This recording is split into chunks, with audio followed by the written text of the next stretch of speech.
السلام علیکم جی، حافظ احمد پوڈ کاسٹ میں خوش آمدید. اور یہ میرے خیال میں واحد وہ شخصیت ہے جن کے ساتھ میں بار بار پوڈ کاسٹ کر رہا ہوں. اس لیے کر رہا ہوں کہ باتیں اچھی ہوتی ہیں ماشاءاللہ، قرآن و حدیث سنت کے مطابق ہوتی ہیں، پھر لوگ بہت پسند کرتے ہیں. لوگ بار بار کہتے ہیں، پہلی کی تو لوگوں نے کہا اب یہ سوال پوچھیں، پھر وہ کی تو لوگوں نے کہا اب یہ سوال پوچھیں. تو میں دوبارہ پھر موجود ہوں انجینئر محمد علی مرزا صاحب کے پاس. علی بھائی تھینک یو ویری مچ. جی جزاک اللہ خیرہ. لا حول ولا قوۃ الا باللہ. اللہم صلی علی محمد وعلی آل محمد. شکریہ جی حافظ صاحب. رمضان شریف کی بابرکت رات میں آپ ہمارے پاس ہیں 1444 ہجری کے اندر. اللہ کا نام لے کے شروع کریں. علی بھائی پہلا سوال یہ ہے کہ جب دین کی خدمت کرنی ہوتی ہے، دین کا کام کرنا ہوتا ہے، تو گنجائشیں نکلتی رہتی ہیں کوئی نہ کوئی. جی ہاں جی. کچھ لوگ وہاں گنجائش نکال لیتے ہیں کہ خواتین کو بھی انٹرویو دے دیں. چلے اگر ساتھ بیٹھ کے نہ دیں تو آن لائن دے دیں. پہلے ایسا تھا کہ آن لائن تھا، پھر آہستہ آہستہ وہ ساتھ بھی بیٹھ کے. تو آپ ایسی صورت کو کیوں نہیں نکالتے؟ ہمارے مشترکہ دوست ہیں آپ کے پاس، جب انٹرویو کے لیے آتے ہیں وہ کو ہوسٹ کرتے ہیں کسی فیمیل کے ساتھ، تو آپ فیمیل کو الاؤ نہیں کرتے. ہاں جی، اس کی ریزن یہ ہے کہ اسلام میں جو سیکس ڈسپلن ہے نا، یہ بہت سخت ہے. اس حوالے سے صحابہ کرام علیہم رضوان کی مبارک زندگیوں میں آپ کو کوئی ایسی چیز نہیں ملے گی. رسول اللہ صلی اللہ علیہ وآلہ وسلم کی شخصیت ایک یونیک پرسنالٹی تھی. وہ امت کے باپ بھی تھے. النبی اولا بالمؤمنین من انفسہم وازواجہ امہاتہم. نبی مومنین کی جانوں سے بڑھ کر ان پر حق رکھتے ہیں، اور نبی کی بیویاں امت کی مائیں ہیں. تو ان کا تو ہمارا ایک باپ اور اولاد والا رشتہ ہے روحانی اعتبار سے. پھر نبی صلی اللہ علیہ وآلہ وسلم کے پاس جو نالج تھا، اللہ تعالیٰ کی وحی کی تائید حاصل تھی، وہ انہی کا خاصہ تھا. لیکن نبی صلی اللہ علیہ وآلہ وسلم کی وفات کے بعد امہات المومنین نے آپ صلی اللہ علیہ وآلہ وسلم کی آئلی زندگی کو ٹرانسفر کیا، تو وہ بھی پردے کے اندر. یعنی سیدہ عائشہ ماں ہونے کے باوجود قرآن کے حکم کے تحت ان کا پردہ ہے امتیوں سے. حتیٰ کہ سورۃ الاحزاب میں آیا کہ آپ نے پردے میں جو لین دین کرنا ہے، اس میں اپنی آواز بھی ایسی نہیں ہونی چاہیے کہ کسی کے دل میں کوئی روگ ہے تو وہ غلط طرف غلط انٹینشن کے ساتھ جائے. ظاہر ہے کہ وہ ایک سیکس تو بڑا پوٹنٹ جذبہ ہے، آپ کو پتہ ہے. تو یہ تو ایک آنرری رشتہ ہے نا، تو یہاں تو چانسز ہیں کہ کوئی ڈیویٹ کر جائے. تو اس اعتبار سے سیدہ عائشہ سلام اللہ علیہا سے لوگ مسائل پوچھتے تھے، لیکن پردے میں بیٹھ کے. ٹھیک ہے. اور وہ ماں کی حیثیت سے وہ بات ہی یہاں سے سٹارٹ کرتے تھے، اماں جان یہ بتائیے، اماں جان یہ بتائیے. یعنی آپ سے جو عمر میں بڑے تھے وہ بھی آپ کو اماں جان کہہ کے پکارتے تھے. اس کے بعد یہ کوئی لیگیسی چلی نہیں آگے کہ تابعین نے کوئی درس لیے ہوں صحابیہ عورتوں سے یا تابعہ عورتوں سے، تبع تابعین نے درس لیے ہوں. اس لیے میں تو ڈاکٹر فرحت ہاشمی ایک بہت بڑی آج کے دور کی اسکالر ہیں، اور قرآن کے حوالے سے ان کی بہت بڑی خدمت ہے. تو میں تو اسٹوڈنٹس کو کبھی یہ ریکمینڈ نہیں کرتا، میل اسٹوڈنٹس کو، کہ وہ ان کے درس سنیں، کیونکہ ان کے جو بولنے کا انداز ہے نا، اس طرح کے انداز کے ساتھ آپ مرد کے ساتھ گفتگو نہیں کر سکتے. یعنی جسے ایک تھوڑا لچھے دار انداز، یہ میں ان کے لیے نہیں استعمال کر رہا، میں ذرا آسان اردو میں سمجھانا چاہ رہا ہوں. عورتوں کے لیے ان سے بیسٹ کوئی ٹیچر نہیں ہے، اور انہوں نے ریولوشن برپا کی ہے. میں اکثر کہتا ہوں کہ مولانا مودودی رحمہ اللہ کی 2 زندہ کرامتیں ہیں ان کے جانے کے بعد. ایک ڈاکٹر اسرار صاحب رحمہ اللہ تعالی جو اپنی ویڈیوز میں ابھی بھی زندہ ہے، اور دوسری فرحت ہاشمی. تو یہ یعنی 2 لوگوں نے قرآن کے حوالے سے وہ کام کیا جو صدیوں میں کسی نے نہیں کیا. اور نہ صرف قرآن کے حوالے سے کام کیا، بلکہ ایسے اسٹوڈنٹ پروڈیوس کیے کہ جنہوں نے قرآن کی آواز دنیا کے ہر کونے تک پہنچائی، اور ان کے اندر وہ پیشن پیدا ہو گیا کہ ہم نے اب اس دعوت کو لے کے چلنا ہے. تو یہ جو آج کل علماء کا یہ والا سلسلہ شروع ہوا ہے نا جی، کہ جس میں یہ عورتوں کے ساتھ اس طریقے سے انٹریکشن کرتے ہیں، یہ انتہائی خطرناک ہے. اور میں یہ سمجھتا ہوں کہ یہ شیطان کا ایک بہت بڑا وار ہے علماء کو میلائن کرنے کے لیے. یہ آہستہ آہستہ وہ داخل ہوتا ہے نا. اب دیکھیں جامعہ ترمذی میں حدیث ہے، اور سنن نسائی الکبریٰ کے اندر موجود ہے. نبی علیہ السلام نے فرمایا کہ جہاں 2 اجنبی مرد و عورت ہوتے ہیں، تیسرا ان میں شیطان ہوتا ہے. اچھا، اس میں کوئی کہہ سکتا ہے کہ یہ تو ایک بالکل کوئی ایکسٹریم لیول پہ کوئی علیحدہ ہو جائے، جہاں پہ ایک پبلک گیدرنگ ہے، اس میں فرق نہیں پڑتا. لیکن بہرحال جب آپ 1 to 1 انٹریکشن کر رہے ہوتے ہیں انٹرویو میں، اور آنکھوں کا بھی انٹریکشن ہوتا ہے، تو یہی وہ چیز ہے جس کو منع کیا گیا نا سورہ النور کے اندر، کہ پہلے مومن مردوں کو حکم دیا گیا ہے کہ انہیں حکم دو اے نبی علیہ السلام اپنی نگاہوں کو نیچا رکھیں، اور مومنہ عورتوں سے کہو کہ اپنی نگاہوں کو نیچا رکھے. یعنی مرد و عورت جو ہیں یہ آپس میں اس طرح کا کوئی انٹریکشن نہیں کر سکتے نامحرم. انٹرویو والا اب دیکھیں, مجھے بتائیں سورہ نور کے ہوتے ہوئے میں کس طرح یہ لوگوں کو الاؤ کروں کہ وہ قرآن کی تعلیمات کے خلاف چلتے ہوئے یہ والا معاملہ کریں انٹریکشن کا اس اعتبار سے. تو میرا خیال ہے عورتوں میں ایسے یعنی ایسی اینکرز موجود ہیں جو ان کا اچھا انٹرویو کر سکتی ہیں, تو وہ کریں اور اچھے طریقے سے اپنی بات ان تک وہ پہنچائیں. بہت اچھی بات ہے. لیکن مردوں کے ساتھ جب انٹریکشن ہوگا نا جی, وہ پھر بقول خان صاحب کے خطرناک نہیں خطرے ناک ہو جائے گا.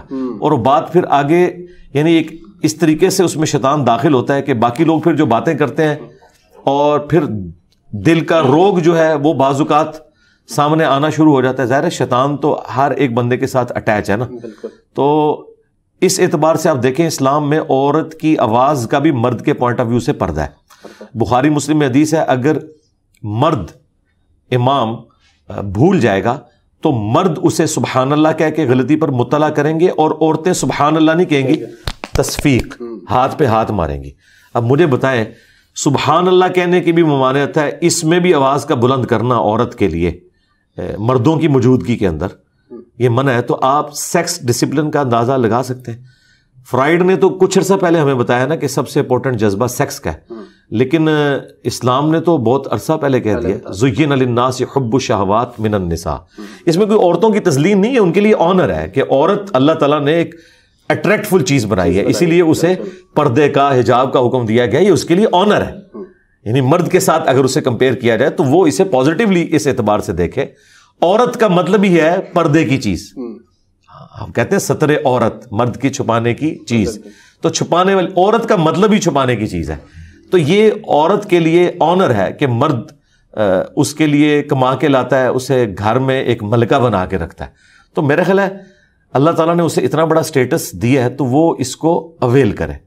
تو یہ سیکس کے پوائنٹ آف ویو سے میں سمجھتا ہوں جو اسلام کا ڈسپلن ہے نا, واقعی سیکس اتنا امپورٹنٹ جذبہ ہے کہ یہ ڈسپلن ایسا ہی ہونا چاہیے تھا. میں اکثر اپنے بھائیوں سے کہتا ہوں مجھے اسلام کی دو چیزیں بڑی پسند ہیں. ایک عقیدہ توحید, توحید ایسی ہونی چاہیے تھی کہ اللہ کے سوا کوئی نہیں, ہاں نہ وہ اللہ کا کوئی قریبی ہے نہ کوئی دور کا, بس اللہ اللہ ہی ہے, تاکہ آپ گاڈ اورینٹڈ ہوں اور اللہ کے سوا ہر ایک کا ڈر آپ کے دل سے نکل جائے. اور دوسری چیز سیکس ڈسپلن, یہ اتنا غیر معمولی جذبہ ہے مرد و عورت کا کہ اس میں شیطان داخل ہو سکتا ہے. بڑے بڑے بنی اسرائیل کے عبادت گزاروں کو شیطان نے ورگلا دیا, اور سب سے بڑھ کر میں جب سورہ یوسف پڑھتا ہوں تو کانپ اٹھتا ہوں کہ اللہ تعالیٰ فرما رہا ہے کہ اس عورت نے یوسف کا قصد کیا اور یوسف بھی کر لیتا اگر اپنے رب کی برہان نہ دیکھتا. اندازہ کریں یوسف اس عورت کا قصد کرتا جو اس کی ماں تھی,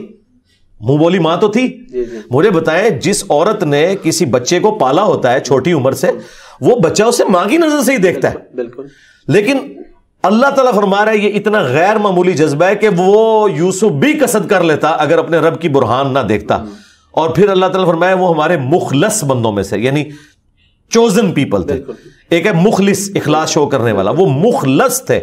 تو وہ تو مخلص تھے, باقی تو مخلص نہیں ہے. اس لیے اس اعتبار سے انسان کو بہت احتیاط کرنی چاہیے. اور میں اس معاملے میں اپنی اس پلیٹ فارم کے اعتبار سے 3 چیزیں میں نے بالکل بین کی ہوئی ہیں. نمبر 1 دولت کا فتنہ, کوئی چندہ بک نہیں. ٹھیک ہے. نمبر 2 شہرت کا فتنہ, کوئی میں کسی ٹور پہ نہیں جاتا, کسی یونیورسٹی میں لیکچر نہیں دیتا کہ میرا اس طرح کا انٹریکشن ہو کہ کوئی اندر اس قسم کا بڑا پن پیدا ہو. بھائی جس نے دیکھنا ہے ویڈیوز میں دیکھے, اتنی اچھی آپ بھی ریکارڈنگ کر رہے ہیں, لوگ گھروں تک بات پہنچ رہی ہے. اور تیسرا جو ہے نا وہ عورت کا فتنہ, یہ فتنہ پنجابی والا نہیں عربی والا, یعنی آزمائش.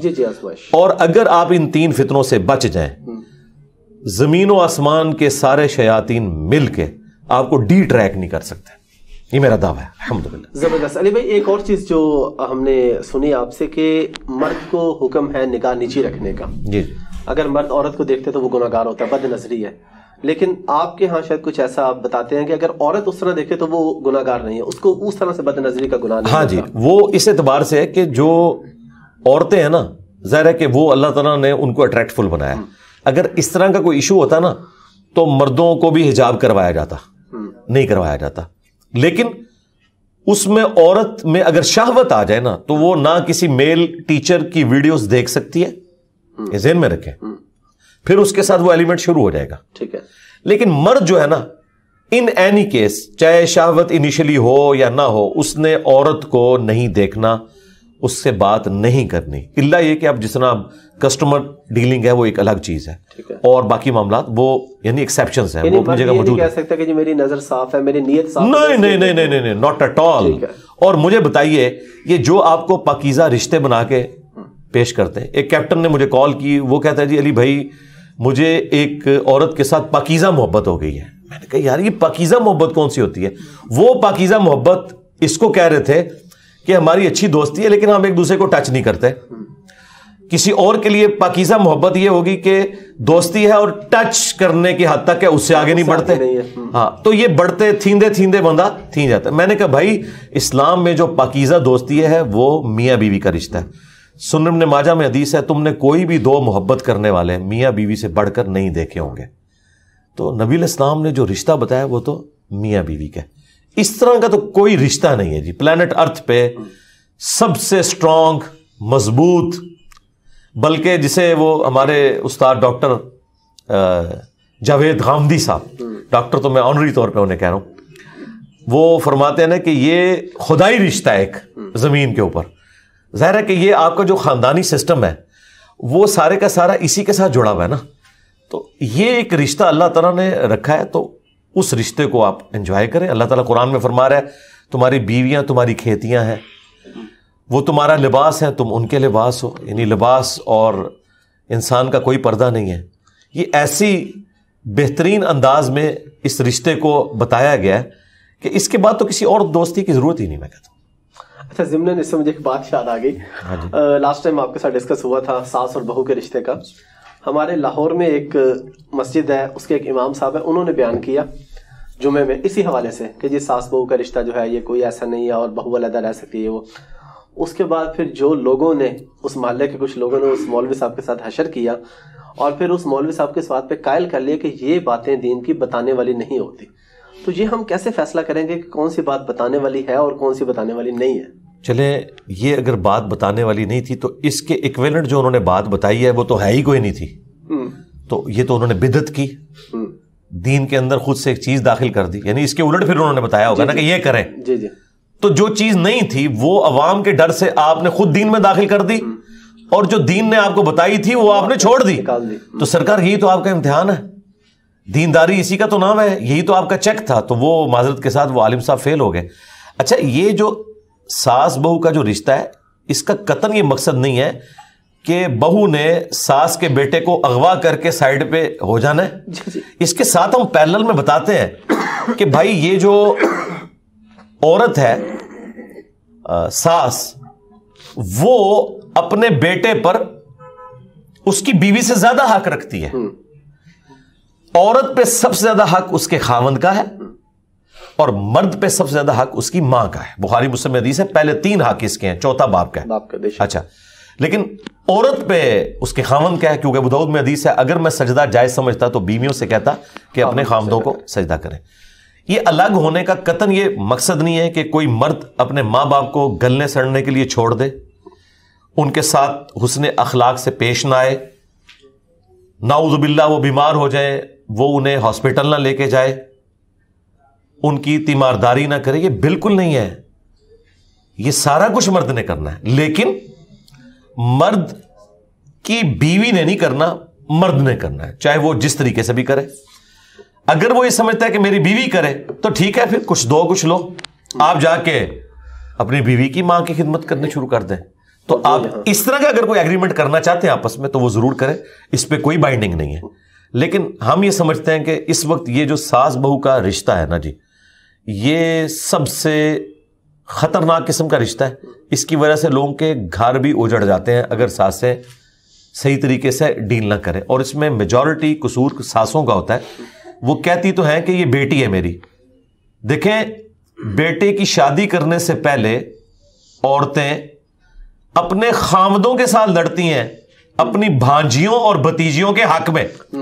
اپنی اولاد کے بارے میں وہ سن لیں گی لیکن اپنی بہن کی بیٹی, اپنے بھائی کی بیٹی کے بارے میں ایک لفظ نہیں سنتی.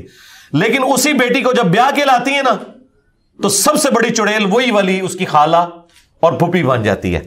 کتنا حیران کن بات ہے, کیونکہ یہ جب کنفلکٹ آف انٹرسٹ آ جائے گا نا آپ کا, اور چیزیں شیئر ہونی شروع ہو جائیں گی, کچن شیئر ہوگا, تو ظاہر ہے پھر ہر انسان کے اندر ایک خدا چھپا بیٹھا ہوا ہے. اس اعتبار سے دیکھیں یہ اللہ نے انسان کے اندر رکھی ہے نا بات, تبھی تو انسان نے دعوی خدائی کیا ہے. لیکن یہ خواہش اللہ نے آپ کی جنت میں پوری کرنی ہے, وہاں کن فیکون ہوگا. لیکن یہاں اگر آپ کہیں کہ بس میں ہی میں ہوں, تو یہ نہیں. تو اس ایگو کے اوپر آپ نے قابو پانا ہے.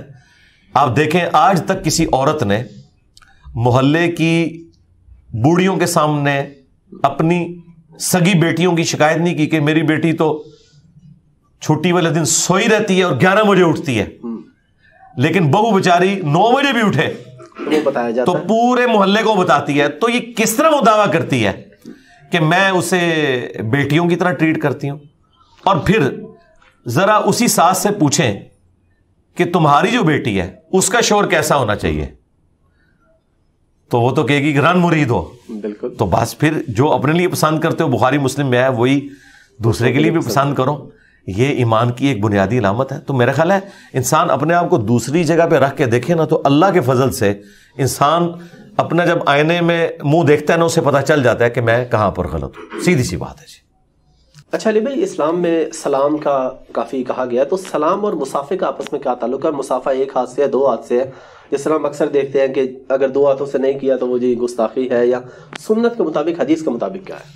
دیکھیں سنت کے مطابق تو سلام زبان سے کہہ لینا کافی ہے. ٹھیک ہے. مسافہ, معانقہ, دست بوسی, یہ سب ایکسٹرا چیزیں ہیں, جائز ہیں. ٹھیک ہے. اپنی حدود اور قیود کے اندر. لیکن جو اصل ہے نا وہ السلام علیکم کہنا ہے, یا السلام علیکم ورحمۃ اللہ. وہ ابو داؤد میں حدیث ہے کہ جو السلام علیکم کہتا ہے تو تم ایک لفظ ایڈ کر کے اسے جواب دو, پروٹوکول دو. بخاری مسلم میں حدیث موجود ہے کہ آدم علیہ السلام کو جب پیدا کیا گیا تو اللہ تعالیٰ نے انہیں یہ سکھایا کہ تم فرشتوں کو جا کے السلام علیکم کہو, تو وہ جو جواب دیں گے نا وہی تمہاری اولاد میں ٹرانسفر ہوگا. تو یہ اس طریقے سے چلا ہے. اس کے مختلف سیکھیں ہیں. صرف سلام, یہ بھی سلام ہو جاتا ہے, اور یہ قرآن میں ہے. دیکھیں لوگ کتنے حیران ہوتے ہیں, اگر آپ کسی کو کہیں نا سلام, وہ کہے گا پتہ نہیں اس نے مجھے کوئی ٹنڈا سا سلام کیا, یہ مجھے اچھا نہیں سمجھتا. تو قرآن میں ہے کہ حضرت ابراہیم علیہ السلام کے پاس جب فرشتے آئے انسانی شکل میں, تو انہوں نے کہا تھا سلام, انہوں نے کہا سلام, سلام, السلام علیکم, السلام علیکم ورحمۃ اللہ, السلام علیکم ورحمۃ اللہ وبرکاتہ. یہ آپ سارے الفاظ استعمال کر سکتے ہیں. تو یہ بیسیکلی دعا ہے, اور اس دعا کی برکت آپ دیکھیں, نبی علیہ السلام نے فرمایا کہ میں تمہیں ایک ایسی چیز سکھاتا ہوں کہ جس سے تم آپس میں باہمی محبت میں بن جاؤ گے, اور وہ یہ ہے کہ سلام کو عام کرو. اور اس کی برکت یہ ہے کہ آپ جب کسی کو سلام کرتے ہیں نا, تو ایک دوسرے کے ساتھ آپ فیملیئر ہو جاتے ہیں, ایک ڈر کا رشتہ ختم ہو جاتا ہے. آپ اندھیری رات میں جا رہے ہیں, سامنے سے کوئی بڑے قد بد والا بندہ آتا ہے اور 3-4 بندے اس کے ساتھ ہیں, وہ چور بھی ہو سکتا ہے, کوئی اور بھی ہو سکتا ہے, لیکن اگر وہ چلتے ہوئے دور سے یہ السلام علیکم, تو آپ کا سارا کا سارا خوف ظاہر ہو جائے, اپنائیت فیل ہوگی. اس لیے, اور دیکھیں یہ چیز ادھر نہیں, قرآن میں ہے کہ جنتی بھی ایک دوسرے کو سلام سلام کہیں گے. اللہ تعالیٰ بھی جنتیوں پر سلامتی بھیجے گا, اور یہ اللہ تعالیٰ کا نام بھی ہے سلام. ٹھیک ہے. اللہم انت السلام ومنک السلام تبارکت یا ذا الجلال والاکرام. یہ مسلم شریف میں حدیث ہے, نبی علیہ السلام فرض نماز کے بعد جب تک یہ دعا نہیں پڑھتے تھے نا, آپ قبلہ رخ سے اپنا رخ انور پبلک کی طرف نہیں کرتے تھے, یہ دعا پڑھا کرتے تھے. تو یہ اللہ تعالیٰ کی طرف سے ایک اسپیشل چیز ہے. اب رہ گیا مسافہ کرنا, یہ ایکسٹرا چیز ہے, یہ ایک محبت کا اظہار ہے. ٹھیک ہے. بہتر ہے کہ آپ 2 ہاتھ سے مسافہ کریں. ٹھیک ہے. ہاں, 1 ہاتھ سے بھی جائز ہے. یہ اہل حدیث نے جو ایک فتنہ کھڑا کیا کہ مسافہ ہے ہی 1 ہاتھ کے ساتھ ہے, یہ صرف حنفیوں کے ساتھ ضد کی وجہ سے. ادروائز صحیح بخاری میں امام بخاری رحمہ اللہ تعالیٰ نے باقاعدہ ایک چیپٹر کی ہیڈنگ باندھی ہے 2 ہاتھ سے مسافہ کا بیان. اچھا. اور اس میں انہوں نے تابعین کا عمل لکھا ہے کہ وہ 2 ہاتھ سے مسافہ کرتے تھے, اور اس کے ثبوت میں انہوں نے بخاری میں حدیث لی ہے کہ حضرت عبداللہ ابن مسعود کہتے ہیں کہ نبی علیہ السلام نے مجھے تشہد اس حال میں تعلیم فرمایا کہ آپ کے دونوں مبارک ہاتھوں کے درمیان میرا ہاتھ تھا, آپ نے یوں لے کے پیار سے. اس سے امام بخاری نے یہ رزلٹ نکالا کہ اپنی اصل میں کسی شخص کے ہاتھ کو اپنے دونوں ہاتھوں میں لینا یہ ثبوت ہے کہ آپ 2 ہاتھ سے مسافہ کر سکتے ہیں. اس کا جواب اہل حدیث یہ دیتے ہیں کہ جی وہ ابن مسعود کا 1 ہاتھ تھا, ہم کہتے ہیں آپ گمان کر سکتے ہیں کہ اللہ کے نبی نے آپ کا ہاتھ پکڑا ہو اور دوسرا اپنے سائڈ پہ رکھا ہو, آپ تو کہیں کہ میں تو دل بھی نکال کے نیچے رکھ دوں. تو یہ تو بعید ہے صحابہ کرام کے اخلاق سے. یقیناً دونوں نے ایک دوسرے کو دو ہاتھ سے کیا, اور اس سے بڑھ کر امام بخاری نے یہ فارم نکالا. پھر امام بخاری نے ایک کتاب لکھی الادب المفرد, وہ ہے ہی اداب پہ. اس میں صحیح سند کے ساتھ یہ حدیث ہے. شیخ البانی, شیخ زبیر الزئی جو اہل حدیث کے ہاں ایک بڑے محققین ہیں, دونوں نے اس کی صحت کو صحیح کہا کہ سلمہ ابن اکوع کو دو تابعین ملنے کے لیے گئے, تو انہوں نے اپنے دو ہاتھ یوں ان کے سامنے نا گفتگو کے دوران ہی نا کوئی بات آئی تو انہوں نے کہا یہ ہیں میرے وہ دو ہاتھ جن سے میں نے نبی علیہ السلام کے ساتھ مصافحہ اور آپ کے ہاتھ پہ بیعت کی. تو وہ تابعین ایک دم کھڑے ہو گئے, یعنی وہ تو ان کے ہوش ہی اڑ گئے نا, کہ یعنی وہ جس طریقے سے اظہار کرتے انہوں نے ان کے ہاتھ کو پکڑا اور چوما. یہ اصل ہے کہ آپ کسی بزرگ کے ہاتھ کو چوم سکتے ہیں جو اپنی عبادت نہ کرواتا ہو, کوئی بڑا ہو, آپ کا ٹیچر ہو, آپ کی والدہ ہے, آپ کے والد ہیں, لیکن اس میں آپ نے حد رکوع نہیں جھکنا, آپ نے اس کے ہاتھ کو بلند کرنا ہے. آپ دیکھیں غامدی صاحب سے میری 2020 میں ملاقات ہوئی, تو وہ میری ایک ویڈیو کافی ایک تصویر وائرل ہوئی, اس پہ کچھ علماء نے بھی کہا کہ دیکھو جی کس بندے کے ہاتھ یہ چوم رہا ہے, اور ہمیں تو یہ کہتا ہے کہ میں تو میرے بھائی بریلوی دیوبندی اہل حدیث علماء کے بھی ہاتھ چومتا ہوں, ٹھیک ہے, لیکن حد رکوع نہیں جھکنا. اس کو اٹھائیں, اس لیول پہ لے کے آئیں کہ آپ کے ہاتھ گھٹنے تک نہ پہنچے, چومیں. یہ بھی سنت ہے, یعنی صحابہ کرام کی سنت ہے. ترمذی ابو داؤد میں موجود ہے کہ کچھ یہودی نبی علیہ السلام کو ملنے ہیں, انہوں نے سوال و جواب شروع کیے تو وہ اتنے امپریس ہوئے کہ انہوں نے رسول اللہ کی تصدیق کی اور نبی علیہ السلام کے ہاتھ اور پاؤں بھی چومے. لیکن پاؤں چومنے کا جو پروٹوکول ہے نا, یہ صرف پروفٹ کے لیے ہے, بعد میں کسی کے لیے ثابت نہیں کہ کسی نے اس طرح پاؤں چومے ہوں. البتہ ہاتھ چومنا, دو ہاتھ سے مصافحہ کرنا, ایک ہاتھ سے مصافحہ کرنا, یہ سارے طریقے درست ہیں, یہ آپ کر سکتے ہیں. اچھا علی بھائی, داڑھی کے مسئلے پہ ڈیٹیل ڈسکس پبلک کے لیے تو ہو چکی تھی. جی جی. امام کا مسئلہ بتائیں کہ اگر چھوٹی داڑھی والا ہے یا کلین شیو ہے, اس کے پیچھے نماز ہو جاتی ہے یا کچھ خاص کنڈیشن میں ہو جاتی ہے یا ہمیشہ ہی ہو جاتی ہے؟ آپ کا کیمرہ سچ سن لے گا, بالکل سنے گا انشاءاللہ. اور لاسٹ ٹائم بھی آپ کو پتا ہے, آپ نے پوچھا تھا. ہاں جی, ہاں جی. دیکھیں جی, سب چلا ہم جس طرح کئی مواقع کے اوپر علماء کو علمی دعوت فکر دیتے ہیں, یہاں پہ بھی دیں گے کہ ہمیں وہ حدیث بتائیں جس میں لکھا ہے کہ داڑھی جو ہے وہ امامت کی شرط ہے. مجھے بتائیں داڑھی مڈانا بڑا گناہ ہے یا جھوٹ بولنا بڑا گناہ ہے؟ جھوٹ بولنا قرآن میں لعنت آئی ہے, وعید آئی ہے. اگر جھوٹ بولنے والے علماء ممبروں پر بیٹھ سکتے ہیں اور ہمیں نمازیں پڑھا سکتے ہیں, تو بغیر داڑھی والے کیوں نہیں پڑھا سکتے؟ یہ میں نے ایک الزامی بات کے طور پہ آپ کا دماغ کھولا پہلے, ٹھیک ہے. غیبت اس سے بڑا گناہ, چغلی, ایسی جھوٹی حدیثیں بیان کرنا, نبی علیہ السلام پہ جھوٹ باندھنا, جو بخاری مسلم میں حدیث ہے کہ اپنا مقام جہنم میں دیکھ لے, وہ ممبروں پہ آگے بیان کرنا. ان کے پیچھے تو ہم نمازیں پڑھ رہے ہیں اور ہم نے اپنا دین ٹخنوں سے اوپر شلوار کرنے پہ اور داڑھی کے اندر گھسا دیا. یقیناً یہ سنتیں ہیں, میں اس پہ عامل ہوں. میں اپنی یونیورسٹی میں بھی کبھی میں نے اپنے ٹخنے ڈھانپے نہیں ہیں, اپنے یعنی کالج لائف سے لے کے. نماز پڑھی ہر نماز سے پہلے بھی بتاتے ہیں. ہاں, میں یہ کہتا ہوں کہ یہ پروٹوکول ہے نماز. اچھا, اب آپ اس طرف آ جائیں جو ہم وہ ٹاپک ڈسکس کر رہے تھے, امامت کی شرائط. تو مسلم شریف میں امامت کی 4 شرائط آئیں. ٹھیک ہے. نمبر 1, امام تم میں وہ ہوگا جس کے پاس قرآن کا علم سب سے زیادہ ہوگا. ٹھیک ہے. قرآن کے علم سے مراد قرآن کی قرات بھی ہے اور اس کا نالج بھی. اچھا, یہ عمل کی کہیں پہ بات نہیں ہو رہی. ٹھیک ہے, علم کی بات. ظاہر عمل تو ہر بندے کا اپنا ہے نا جی. میں کیسے کسی کو جج کر سکتا ہوں کہ یہ جو حافظ قرآن ہے یہ قرآن پہ اسی طرح عمل کر رہا ہے جیسا کہ کرنے کا حق ہے؟ مجھے کیا پتا وہ اپنی خلوت میں کیا ہے. اچھا, نمبر 2, قرآن کے علم میں بھی برابر ہو تو سنت کا علم. ٹھیک ہے. سنت میں بھی برابر ہو تو جس نے پہلے ہجرت کی ہے, یعنی جو اسلام میں سینئر ہے, اگرچہ وہ عمر میں چھوٹا ہو. ٹھیک ہے. اور اگر اس میں بھی برابر ہے تو پھر چوتھی شرط میں ہے کہ جو عمر میں بڑا ہو, لیکن یہ چوتھے نمبر پہ. ٹھیک ہے. تو امامت کی 4 شرائط میں نہ داڑھی آتی ہے نہ اور کوئی چیزیں. یہاں پہ داڑھیوں والے قرآن غلط پڑھتے ہیں. اب مجھے بتائیں, اگر آپ قرآن غلط پڑھ رہے ہیں, سورۃ الفاتحہ آپ کو صحیح طریقے سے نہیں آتی, اور آپ کی داڑھی اور پگڑی دیکھ کر آپ کو امامت پر فائز کر دیا جائے, تو آپ تو اس کے اہل ہی نہیں ہیں.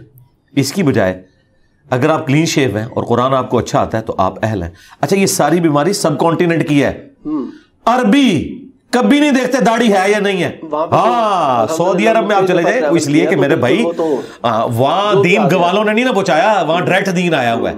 اور دوسرا انہیں کوئی بتائے گا کہ مسلم شریف میں امامت کی شرائط یہ نہیں, اس میں داڑھی بھی ہے. یہاں تو لوگ دھوکہ دیتے ہیں نا کہ ہمارے بزرگوں نے کہا کہ وہ ملعن ہے, فاسق ہے, بلکہ یہ تو کہتے ہیں جو آپ کی داڑھی ہے نا اس کے پیچھے بھی نہیں ہوتی. ایسا ہی ہے. ہاں ہم اسے کہتے ہیں اللہ کے بندو داڑھی سرے سے نہ ہو, یہ ایک الگ سنت ہے, اس کی امپورٹنس ہے, ہم تو اسے واجب اور فرض کے درجے میں سمجھتے ہیں قرآن کی روح سے, لیکن اس کا امامت سے کوئی تعلق نہیں ہے.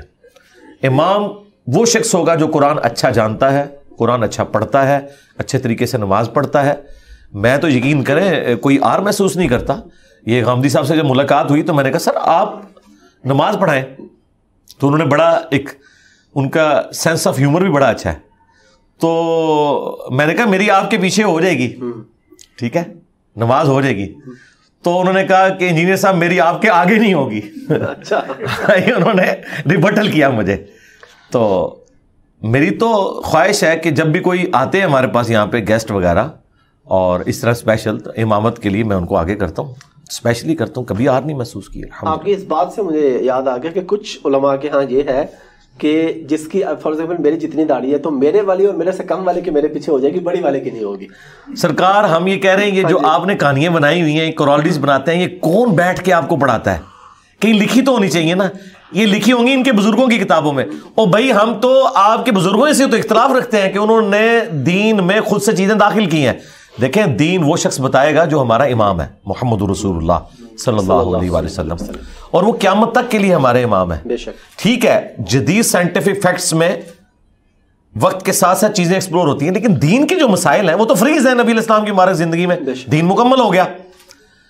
اماموں نے بھی جو کنٹریبیوشن کی وہ جدید مسائل میں جو آج ابسلیٹ ہے. آج کے میجورٹی ہمارے جو چیزیں ہیں وہ امام حنیفہ, امام شافعی, احمد بن حنبل, امام مالک کو پتہ ہی نہیں تھی. مثلا ویڈیو کیمرے کا مسئلہ, انتقال خون کا مسئلہ, اعضاء کی پیوند کاری کا مسئلہ یعنی بلڈ ڈونیشن اور آرگن ڈونیشن, قطبین پہ نماز کا مسئلہ. ایک بندے نے اگلے دن ہم سے سوال کیا کہ جی چاند پہ جائیں تو کس طرح منہ کر کے نماز پڑھیں, قبلہ کہاں ہوگا؟ میں نے کہا بڑا آسان ہے, اتنی دور زمین ہے اتنی سی, تو زمین کی طرف منہ کرو, آپ کا قبلے کی طرف منہ ہو جائے گا. اتنے لانگ ڈسٹینس میں مسئلہ حل.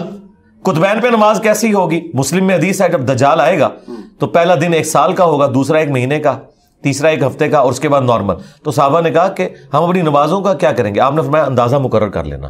اس وقت تو صحابہ کو نہیں پتا ہوگا, لیکن آج جائیں آپ نارتھ پہ ساؤتھ پول کے اوپر باقاعدہ کلاکس کے ساتھ 24 گھنٹے بنے ہوئے ہیں. ہاں سورج نکلا ہوا ہے, آپ عشاء کی نماز پڑھ رہے ہیں. ہاں سورج نکلا ہوا ہے, آپ فجر کی نماز پڑھ رہے ہیں. سورج غروب ہے اور آپ ظہر کی نماز پڑھ رہے ہیں. تو یہ دیکھیں نا اللہ تعالیٰ نے حالات و واقعات فیوریبل کر دیے الحمدللہ. اچھا ایک میں آپ سے واقعہ شیئر کرتا ہوں, اس میں آپ سے سوال پوچھنا چاہ رہا ہوں. اچانک میرے ذہن میں آ گیا کہ شرعی طور پہ اس مسئلے کا کیا ہے. میں یہ واقعہ ہے, میں بلکہ مسجد کا نام بھی لے لیتا ہوں. ایک نیلی مسجد ہے مانچسٹر کے اندر, وہاں کا یہ واقعہ ہے 2013 یا 14 کا. میں نماز پڑھنے گیا وہاں پہ, تو جو وہاں کی کوئی کمیٹی تھی ان کے ممبر کا بیٹا تراویح پڑھا رہا تھا اور 28واں سپارہ پڑھ رہا تھا. بہت زیادہ غلطیاں کر رہا تھا. میرا الحمدللہ قرآن بہت پختہ ہے, میں نے اس کو غلطیاں بتا دی. جب سلام پھیرا تو امام صاحب نے مجھے پکڑ لیا. انہوں نے کہا غلطی صرف جو پیچھے سامنے ہے وہ بتائے گا, تم کون ہوتے ہو بتانے والے؟ استغفر اللہ. اب اس کے بعد, اور یہ میں آج ریکارڈ پہ یہ بات بتا رہا ہوں 2013-14 میں, جو کیونکہ وہ کمیٹی ممبر کا بیٹا تھا اور ان کے نزدیک یہ مسئلہ ہے کہ سامنے کے علاوہ دوسرا بندہ غلطی نہیں بتا سکتا. مزید میں نے 4 تراویح وہاں پہ پڑھی, اگر میں حانس نہیں ہوں گا قسم کھاؤں تو 50 غلطیاں تو اس نے کی ہوں گی. اس میں زبر زیر اس کی اپنی تھی. تو جب وہ غلطیاں کر رہا تھا سامنے اس وقت کدھر تھا؟ سامنے پیچھے کھڑا تھا. تو وہ کیوں غلطی نہیں نکال رہا تھا؟ وہ صرف اس کو وہ غلطی بتاتا تھا جہاں پہ وہ بھول جاتا تھا اور رک جاتا تھا. جہاں پہ وہ چلتا جا رہا ہے ادھر زبر زیر جو مرضی پھڑکائی جا رہا ہے وہ چلنے دیتا. نہیں اس طرح تو نہیں کر سکتے. اچھا ہم انہی کی بات ان پہ الٹتے ہیں جو وہ کہہ رہے تھے نا سامنے کی ذمہ داری ہے. جی. تو ان سے اگلا سوال آپ نے یہ نہیں کیا کہ سامنے اگر غلطی سکپ کرے تو اس کا وبال کس پہ ہوگا؟ آپ اس گناہ کا وبال اٹھائیں گے اپنے اوپر؟ یہ آپ نے ان سے پوچھا؟ نہیں, ہم اس وقت بچے تھے. اب اگلی بات سنیں, ابو داؤد میں حدیث ہے. جی میں آپ کو بتاؤں, سن ابو داؤد میں حدیث ہے, نبی علیہ السلام نے ایک دفعہ نماز پڑھائی اور آپ نے ایک آیت بیچ میں سکپ کر دی قرات کے دوران. نماز پڑھ کے جب فارغ ہوئے تو ایک صحابی نے نبی علیہ السلام کے پاس جا کے کہا یا رسول اللہ آپ نے یہ آیت چھوڑ دی تھی بیچ میں. تو آپ نے ان کی سرزنش فرمائی. آپ نے فرمایا تم نے مجھے نماز میں ٹوکنا تھا. آپ نے تو نہیں فرمایا کہ میرا سامنے جو ہے وہ ابو بکر ہے یا عمر ہے یا عثمان ہے یا علی ہے, وہ عام صحابی تھے. تو انہیں بتائیں کہ تم کس نبی کے ماننے والے ہو, نبی الاسلام نے تو سب کو اجازت دی ہے. پھر بخاری مسلم میں حدیث ہے, نبی الاسلام نے ایک دفعہ زور کی 2 رکعتیں پڑھائی, سلام پھیرا اور مسجد سے بھی باہر نکل کے. اب سارے صحابہ جو ہے نا وہ رسپیکٹ والے اس میں تھے. ایک صحابی جنہیں ذو الیدین کہا جاتا تھا, 2 ہاتھوں والا, وہ 2 ہاتھوں والا اس لیے کہا جاتا تھا کہ ان کے ہاتھ بڑے بڑے تھے. وہ نبی الاسلام کے پاس جا کے مسجد کے دروازے پہ کھڑے ہو گئے. ان کا یا رسول اللہ نماز کم ہو گئی ہے یا آپ بھول گئے؟ تو نبی الاسلام نے فرمایا کہ نہ نماز کم ہوئی ہے اور نہ میں بھولا ہوں. یعنی نبی الاسلام یہ بھی بھول گئے کہ وہ بھول چکے ہیں. اللہ اکبر. آپ پورے کانفیڈنٹ تھے کہ میں نے 4 رکعتیں پڑھائی ہیں. ان کا یا رسول اللہ آپ نے 2 رکعتیں پڑھائی ہیں. آپ نے فرمایا میں نے 2 رکعتیں پڑھائی ہیں. پھر آپ نے باقی کی طرف دیکھا, کہا یہ ٹھیک کہہ رہا. پھر ایک ایک کر کے ساروں کو کانفیڈنس آیا. اچھا, نبی الاسلام اسی وقت واپس مڑے, 2 رکعتیں جو رہ گئی تھی وہ پوری کی, ٹھیک ہے, سجدہ صاف کیا. یہ لوگ کہتے ہیں کہ آپ اگر جگہ بھی بدل لیں, کسی سے بات کر لیں, تو یہ حدیث میں یہ لکھا ہوا ہے کہ ایسا ہوا. یہ دوبارہ سے نماز پڑھواتے ہیں. اچھا, پھر نبی الاسلام نے سلام پھیر کے خطبہ دیا. آپ نے فرمایا میں بھی ایک انسان ہوں, جس طرح باقی لوگ بھولتے ہیں میں بھی بھول جاتا ہوں. جب میں بھول جاؤں تو تم مجھے یاد کروا دیا کرو. اندازہ کریں یار, آپ کا امام وہ ہے جس کے اندر کوئی تکلف نہیں بات بتانے میں. بخاری میں حدیث ہے, نبی الاسلام ایک دفعہ مسجد میں فجر پڑھانے آئے, آپ فرمایا رک جاؤ. واپس گئے. صحابہ کہتے ہیں آپ اس حال میں آئے کہ آپ کی مبارک زلفوں سے پانی ٹپک رہا تھا.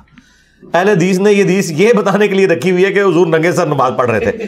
اب میں غسل کر کے اگر پگڑی پہن کے ہوں تو یہ تو کتنی دیر تک یہ پانی نکلتا رہتا ہے, کیونکہ زلفیں رکھی ہوئی تھی نبی الاسلام نے, لمبے بال تھے, گیسو تھے. تو آپ نے آگے صحابہ کو خود فرمایا کہ میں جنبی تھا لیکن میں غسل کرنا بھول گیا, اور آپ مسجد میں بھی آ گئے. آپ واپس گئے, ٹھیک ہے, اور آپ نے اس کا اظہار کیا. یہ دیکھیں نبی الاسلام یقین کریں ہمارے لیے رول ماڈل اس لیے ہیں کہ آپ ایک کامن انسان تھے. جس طرح ایک کامن انسان ڈیل کرتا ہے تبھی آپ کے لیے رول ماڈل ہو سکتے ہیں نا. اگر آپ ایک عزت کا اور وہ والا رشتہ اس لیول کے اوپر لے جائیں کہ کوئی آپ سے بات کرتے ہوئے ریلیکٹنٹ ہو, تو آپ کے لیے وہ کیسے وہ شخص رول ماڈل ہو سکتا ہے. صحابہ کرام تو بالکل آپ کے ساتھ کلیئر کٹ گفتگو کرتے تھے. ایک شرعی مسئلہ ہے جو بخاری شریف میں حدیث موجود ہے کہ اگر غلام اور جو کنیز جو ہوتی ہیں, جو لونڈیاں ہوتی تھی, ان کی آپس میں شادی ہو نا, ان میں سے اگر ایک بھی آزاد ہو جائے نا, اگر وہ کنیز آزاد ہو جاتی ہے تو وہ پھر آزاد عورت ہے. وہ چاہے تو اپنے مرد کے ساتھ رہے چاہے نہ رہے. یہ شرعی مسئلہ ہے. ٹھیک ہے, وہ عورت ہوگی آزاد اور مرد ابھی تک غلام تھا. اس نے کہا میں نے تمہارے ساتھ نہیں رہنا. بخاری کے الفاظ ہیں وہ مدینے کی گلیوں میں روتا تھا اپنی بیوی کے لیے, بیوی کے لیے. ہاں, کوئی وہ اس نے کوئی افیئر نہیں چلایا ہوا تھا, اور اس کی داڑھی آنسوں سے تر ہو جاتی تھی. اس کی یہ حالت دیکھ کے حضور کو ترس آیا. آپ نے اس کی اس بیوی کو بلایا, کہا کہ تو اسی کے ساتھ رہ. اس نے کہا یا رسول اللہ یہ آپ مجھے حکم دے رہے ہیں یا مشورہ دے رہے ہیں؟ ہائے ہائے ہائے, آپ سوچ سکتے ہیں یہ کانفیڈنس امتیوں کو نبی الاسلام نے دیا ہوا تھا. بے شک. تو نبی الاسلام فرمایا میں حکم نہیں دے رہا, اللہ کا حکم تو نہیں میں بدل سکتا, میرا ایک مشورہ ہے. تو اس نے آگے سے کہا یا رسول اللہ پھر میں یہ مشورہ نہیں مانتی. ہاں, یہاں اگر کوئی تحریک چلی ہوئی ہوتی 295C اس پہ لگی ہونی تھی, FIR اس پہ کٹی ہونی تھی, اور کوئی مجاہد ملت کھڑا ہو جاتا, اس عورت کو جنت میں پہنچاتا اور اپنی جہنم پکی کر لیتا. اس نے تو جنت میں جانا تھا, اس نے اپنی جہنم بنا لینی تھی. بالکل. علی بھائی اسی سے ریلیونٹ ایک سوال کہ امام اگر غلطی کرے اور پیچھے کوئی نہ بتا سکے تو جو نماز سے باہر کو بندہ بیٹھا ہوا ہے وہ بتائے تو کیا نماز خارج ہو جاتی, فاسد ہو جاتی؟ نہیں, باہر والے کو ویسے تو انٹریکشن اس کے ساتھ نہیں کرنی چاہیے, ٹھیک ہے, لیکن اگر باہر والا بتاتا ہے تو یہ فقہ حنفی والوں نے ایک مسئلہ بنایا ہوا ہے کہ نماز جو ہے وہ فارغ ہو جائے گی. کیوں فارغ ہو جائے گی؟ خام خواہ آپ نے یہ چیزیں بنائی ہوئی ہیں, اس سے کوئی فرق نہیں پڑتا. باہر والا بھی بتا دے تو کوئی فارغ نہیں ہوگی. اور دوسرا اصل ایشو میں آپ کو بتاؤں کہاں ہوا ہے. یہ جو سامع ہے نا, ہمیشہ ان کی منزل آپ کو پتا ہے اس پڑھانے والے سے کمزور ہوتی ہے. جی جی, جو کمزور ہوتا ہے اسے سامع بنایا جاتا ہے. اور منو دسو نہ لیتے دہلا, صحیح بات. نیلے میں دہل ہے. اب مجھے بتائیں جب سامع کمزور والے کو بنایا جاتا ہے اور وہ اس قابل نہیں ہوتا کہ امامت کروا سکے تو کہتے ہیں تو سامع بن جا, انہیں پھر غلطیاں کی کرنی ہیں. اس کا بڑا آسان سا طریقہ ہے کہ مصحف ہاتھ میں پکڑے. فقہ حنفی نے جہاں مار کھائی ہے نا وہ یہ ہے کہ یہ کہتے ہیں مصحف آپ نے ہاتھ میں پکڑا, اس سے ایک لفظ بھی پڑا آپ کی نماز فاسد. اب ان کو کون بتائے کہ بخاری میں لکھا ہے کہ زکوان ایک غلام تھا سیدہ عائشہ کا جو رمضان میں قیام اللیل کرواتا تھا مصحف ہاتھ میں پکڑ کے. امام بخاری نے باقاعدہ چیپٹر کی ہیڈنگ میں لیا اور اس کی پوری سند المصنف ابن ابی شیبہ کے اندر اور سنن الکبریٰ البیہقی کے اندر موجود ہے. تو صحابہ کرام تو یہ کرتے تھے. مصنف ابن ابی شیبہ میں تو یہاں تک موجود ہے کہ یہ تو میں نے آپ کو بتایا کہ وہ مصحف پڑھ کے امامت کرواتا تھا. وہاں پہ کہ صحابہ کرام سامع ہوتے تھے, قرآن کو ہاتھ میں پکڑتے تھے. کوئی ڈیسک رکھا ہوتا تھا, سجدے میں جاتے وقت اس کے اوپر رکھ دیتے تھے. نہ بھی رکھیں آپ, اگر زمین پہ بھی رکھتے ہیں کوئی ایسا مسئلہ نہیں, بس اس کو پاؤں نہ ٹچ کریں. آپ تولیہ کوئی رکھ لیں فولڈ کر کے, کوئی تکیہ رکھ لیں, کوئی ایسا ایشو نہیں ہے. رسپیکٹ تو وہ اللہ تعالیٰ نے جانچنی ہے کہ کسی کے اندر کتنی ہے. تو یہ جو مسئلہ انہوں نے گھڑا ہے کہ آپ مصحف پکڑ نہیں سکتے. آپ سعودی عرب میں جائیں, آپ دیکھیں رمضان میں لوگوں نے مصحف پکڑے ہوتے ہیں. یہ مصحف اگر انہوں نے پکڑے ہوتے ہیں نا, نہ امام غلطی کھاتا اور نہ ہی سامع جو ہے وہ اس طرح چیپلی اسے آگے بھاگنے دیتا. اور اب تو اس سے بھی اگلا ورژن آ گیا, smart phone air flight mode میں لگائیں, آپ وہ کھولیں, رمضان میں تراویح کو انجوائے کریں. ہم اپنے دوستوں کہتے ہیں کہ آپ دیکھیں انسانی دماغ پیرل میں صرف 2 کام کر سکتا ہے, تیسرا وہ کر ہی نہیں سکتا. وہ 2 کام آپ کریں. جب وہ قرات کر رہے ہیں آپ عربی پہ نظر رکھیں, نیچے نیچے اردو دیکھتے جائیں. میں آپ کو کہتا ہوں پوری نماز میں آپ کو وسوسہ ہی نہیں آئے گا. تیسرا کوئی چیز وہ دماغ سوچ ہی نہیں سکتا. تو پیرل میں آپ کا قرآن بھی کور ہوگا. یقین کریں جو 1.5 گھنٹے کی تراویح آپ کو لگتا ہے کہ 1.5 سال کی ہوگی ہے نا, آپ کہیں گے یہ فوراً ختم ہوگی. میں آپ کو بتاؤں کہ مجھے قرآنک عربی اچھی آتی ہے, یعنی میں قرآن کا ترجمہ کہیں سے بھی کر لیتا ہوں. حدیث والی عربی جو وہ ظاہر ہے کہ وہ اس طرح یوز ٹو نہیں ہو. تو میں تو اتنا انجوائے کرتا ہوں قرآن سننے کو. میں کہتا ہوں کوئی اچھا پڑھنے والا ہو پوری رات سناتا رہے, انٹرسٹ نہیں لوز ہوتا. یہ ایک ایسی کتاب ہے کہ آپ کا انٹرسٹ لوز نہیں ہوتا. یہ جو لوگ رکوع کا انتظار کرتے ہیں نا تراویحوں میں, وہ ٹھیک کرتے ہیں بیچارے, ان کا کیا انٹرسٹ ہے. ہاں, ایک تو انہیں ان کا ترجمہ نہیں پتا, پلس عربی بھی نہیں نہ سمجھ آ رہی. یعلمون تعلمون ہے نا. بالکل. ہمارے محلے میں ایک مسجد تھی, وہ حافظ قرآن پورا مہینہ 2-4 صورتیں ہی نا آگے پیچھے کر کے انہیں سناتا رہا, اور وہ خوش تھے کہ ہمارا قرآن چل رہا ہے. لیکن اس کی عقل مندی تھی, اس نے سورہ یاسین سورہ ملک نہیں پڑھی, ورنہ تو پکڑا جاتا نا. ہاں, اسے بھی پتا تھا کہ بس یہ اس طریقے سے میں کام چلاؤں. اور آپ دیکھیں یہ حافظ قرآن کتنے شاطر ہوتے ہیں, یہ اتنی سپیڈ سے پڑھ رہے ہوتے ہیں, لیکن جب وہ صورتیں آتی ہیں نا جو عوام کو آتی ہیں, ادھر آپ دیکھیں یہ کتنا آہستہ آہستہ پڑھتے ہیں.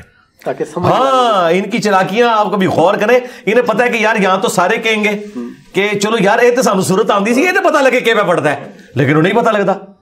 ٹھیک ہے, اس لیے نا وہ پھر کہتے ہیں آہستہ پڑھو تاکہ اس چیز کو ہم اویل کریں کہ یار ہم ٹھیک پڑھ رہے ہیں. اور جیسے ہی وہ صورتیں گزرتی ہیں پھر دڑ کر کے نا آگے چلتے ہیں. اور یہ میں آپ کو بتاؤں یہ قرآن کی توہین ہے. قرآن میں واضح حکم ہے ورتل القرآن ترتیلا, قرآن کو آپ نے ٹھہر کر پڑھنا ہے, عربی لہجے میں پڑھنا ہے, اسے معروف عربی میں پڑھنا ہے. ویسے آپ مجہول عربی عام حالت میں بول سکتے ہیں اللہم صلی علی محمد, لیکن صلی لفظ ہے لیکن یہ چل جائے گا. لیکن قرآن میں لام زیر لے نہیں آپ پڑھیں گے, لام زیر لی ہی پڑھیں گے. تو یہ سیکھنا ضروری ہے. اور اب ماشاءاللہ یہ سوشل میڈیا کی برکت سے اور عرب کاریوں کی ویڈیوز دیکھنے کی برکت سے لوگوں نے بڑا امپروو کیا, اور قرات کا ایک دور ہے. آج سے 20-25 سال پہلے تو آپ کو کوئی قاری ملتا تھا, اب تو ماشاءاللہ پوری طرز لگاتے ہیں لوگ, اور ایک پورا پیراڈائم شفٹ ہو گیا اللہ کے فضل سے, الحمدللہ.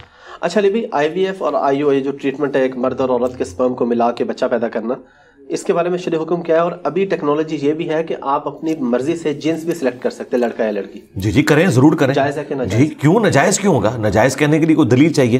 صرف اس میں یہ چیز ہے کہ جو 2 مرد و عورت آپس میں میاں بیوی ہیں, اس میں کسی تیسرے کی انوالومنٹ نہیں ہونی چاہیے, اس اعتبار سے کہ سپرم یا اووری آپ یوز کریں.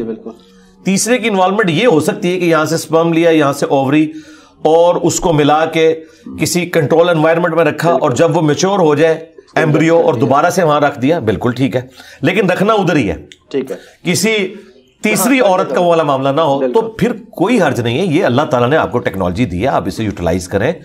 دیکھیں نبی علیہ السلام اس معاملے میں اتنے ٹالریٹ کرنے والے تھے کہ بخاری مسلم میں حدیث موجود ہے, نبی علیہ السلام نے فرمایا کہ شفا 3 چیزوں میں ہے, شہد کے اندر اور کپنگ کے اندر اور داغ لگوانے کے اندر.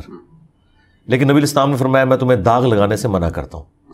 لیکن مسلم شریف میں 2 حدیثیں اوپر تلے کہ ایک صحابی کو جب تیر لگا ان کا خون نہیں رکتا تھا تو نبی علیہ السلام نے اپنے مبارک ہاتھوں سے داغ لگایا. یعنی وہ منع کرنا حرمت کے درجے میں نہیں تھا, پریفریبل تھا. وہ داغ ہی ہوتا ہے کہ وہ لوہے کی کوئی گرم کر کے نا سلاخ اس پہ لگائی جاتی ہے, وہاں سے گوشت روسٹ ہو جاتا ہے, پھر خون نکلنا بند ہو جاتا ہے. یہ جب چور کے بھی ہاتھ کاٹتے ہیں نا تو فوراً اسے گرم تیل میں ڈالا جاتا ہے, ادروائز تو اگر وہ خون نکلتا رہے تو وہ تو ڈیتھ ہو جائے گی اس کی, فوراً خون لاس ہو جائے گا. تو نبی صلی اللہ علیہ وسلم اتنا ٹالریٹ فرماتے تھے. مسلم شریف میں اوپر تلے 4 احادیث ہیں اور ان کے اوپر پتہ ہے ہیڈنگ کیا ہے, نبی علیہ السلام کی اطاعت کن کاموں میں واجب ہے اور کن میں واجب نہیں. اندازہ کریں, اتنی حیران کن یہ ہیڈنگ ہے چیپٹر کی. اس کے اندر آپ حدیثیں پڑھیں, 4 حدیثیں ہیں. نبی علیہ السلام کے مبارک زمانے میں نر اور مادہ کے کھجور کا ملاپ کروایا جاتا تھا اچھی فصل لینے کے لیے. نبی علیہ السلام وہاں سے گزرے, آپ نے فرمایا یہ کیوں کرتے ہیں؟ ان کا اچھی فصل کے لیے. آپ نے فرمایا اگر یہ نہ کرو تو, بس اتنا کہا. انہوں نے اسے نبی علیہ السلام کا حکم مان لیا, ان کی فصل کم ہو گئی. وہ شکایت لے کے حضور کے پاس آ گئے, کہا یا رسول اللہ ہماری تو فصل کم ہو گئی ہے. آپ نے فرمایا کہ میں نے تمہیں کو منع تو نہیں کیا تھا, اگر میں اللہ کے حوالے سے کوئی دین کی بات بتاؤں وہ لیا کرو, لیکن اگر میں تمہارے دنیاوی کام میں تمہیں کوئی مشورہ دوں تو وَأَنْتُمْ أَعْلَمُ بِأَمْرِ دُنْيَاكُمْ, تم دنیا کے کاموں کو مجھ سے بہتر جانتے ہو. ایڈا جگڑا چاہیے گل کرنے واسطے سرکار. بے شک اتنے مولوی نو مسئلہ نہ پتا ہوئے تو جھوٹا مسئلہ بنا کے دس دینا ہے. اور ہمارے پروفٹ وہ ہیں جو یہ کہہ رہے ہیں کہ دنیا کے کاموں کو تم مجھ سے بہتر سمجھتے ہو. اس لیے اس کے اوپر باب باندھا گیا کہ کن کاموں میں نبی علیہ السلام کی آپ نے اطاعت واجب ہے, کس میں نہیں ہے. یعنی آپ دنیاوی امور میں کوئی بات کریں, ظاہر نبی علیہ السلام کا تو ایکسپیرینس نہیں ہے, آپ کا ایکسپیرینس تو بھیڑ بکریاں چرانے میں, ٹھیک ہے, لیکن جو آپ نے اپنے ایکسپیرینس میں چیز نہیں لائی ہوئی اور دوسرے کو ایکسپیرینس ہے, تو نبی علیہ السلام کوئی آر محسوس نہیں کرتے تھے اس بارے میں کہ اپنے نالج کو آپ انہانس کریں اس سے, اور پھر ان معاملات کو ڈسکس کر کے. آپ دیکھیں حضرت سلمان نے فارسی سے مشورہ کیا ہے, انہوں نے خندق کھودنے کا مشورہ دیا. جی جی بے شک. تو نبی علیہ السلام کوئی نیچے ہو گیا اس کی وجہ سے؟ آپ مشورہ کرتے تھے صحابہ کرام سے کہ بتاؤ ہمیں کیا اب کرنا ہے, اس معاملے میں کیا کرنا چاہیے. تو لیڈر وہ ہوتا ہے جو اپنی لیڈرشپ کو سائڈ پہ رکھتے ہوئے ان معاملات میں اپنے ساتھیوں کو ساتھ لے کے چلے. اور قرآن میں ہے نبی علیہ السلام کو اللہ تعالیٰ نے حکم دیا غزوہ احد کے موقع پر صحابہ کے غلط مشورے کی وجہ سے یہ فتح شکست میں بدلی تھی. نبی علیہ السلام کی مرضی نہیں تھی کہ مدینے سے نکل کے دفاع کیا جائے, لیکن وہ پرجوش تھے, حضور نے کہا ٹھیک ہے اکثریت کی رائے ہے یہ. اس کے باوجود پلس وہ جو 50 تیر اندازوں کو بخاری میں آتا ہے, نبی علیہ السلام فرمایا تھا کہ چیل کوے ہمارا گوشت بھی اٹھائے نا, تم نے نہیں یہ درہ چھوڑنا. اس سے زیادہ کوئی سمجھا سکتا تھا, لیکن پھر بھی انہوں نے درہ چھوڑ دیا. 15 رہ گئے, 35 نے چھوڑ دیا. اور وہ خالد بن ولید نے پیچھے سے آگے حملہ کیا, حضور کے بھی داں شہید ہو گئے, آپ کی شہادت کی خبر مشہور ہوگی. کتنا غصہ ہوگا نبی علیہ السلام کو کہ ایک فتح شکست میں بدل گئی. قرآن میں اللہ تعالیٰ نے 60 آیات میں سرزنش کی صحابہ کرام کی, پھر معاف کیا, اور پھر نبی علیہ السلام کو کہا کہ آپ اگر تند مزاج ہوتے نا تو یہ ساتھی آپ سے کب سے الگ ہو جاتے. یہ آپ کی نرمی ہے, اور یہ اللہ کا فضل ہے کہ آپ نرم ہیں اپنے ساتھیوں کے حق میں. اللہ نے اسے اپنی طرف منسوب کیا. اچھا, اور پھر فرمایا کہ آندہ بھی انہیں مشورے میں شامل رکھنا ہے. ہائے ہائے ہائے ہائے اللہ, یعنی مشورے کی کاسٹ ادا کی ہے پروفٹ نے. لیکن حضور کو کہا جائے یہ نہ ہو کہ آندہ آپ یہ کہیں کہ یار تھوڑی پہلے بھی کام پہ آسی ہوں میں تمہیں بیچ نہیں پاڑا. نہیں, ان کو شامل رکھنا ہے. امرہم شورا بینہم بھی ہے سورہ شورا کے اندر. تو ایک بڑی نارمل لائف, نبی علیہ السلام کی کامیابی ہے ہی ہے کہ آپ نے بڑی نارمل لائف گزاری ہے, اور آپ کے ساتھی بھی آپ کے بعد وہ نارمل لائف جب تک گزارتے رہے ہیں تو اسلام اور مسلمانوں کا گراف اوپر گیا. جب انہوں نے پروفٹ کا راستہ چھوڑا ہے تو اسلام کا گراف نیچے آیا. مسلمانوں کا گراف بے شک اوپر جاتا رہے, اسے کوئی فرق نہیں پڑتا. اسلام کا گراف پھر نیچے آ گیا خلفائے راشدین کے بعد.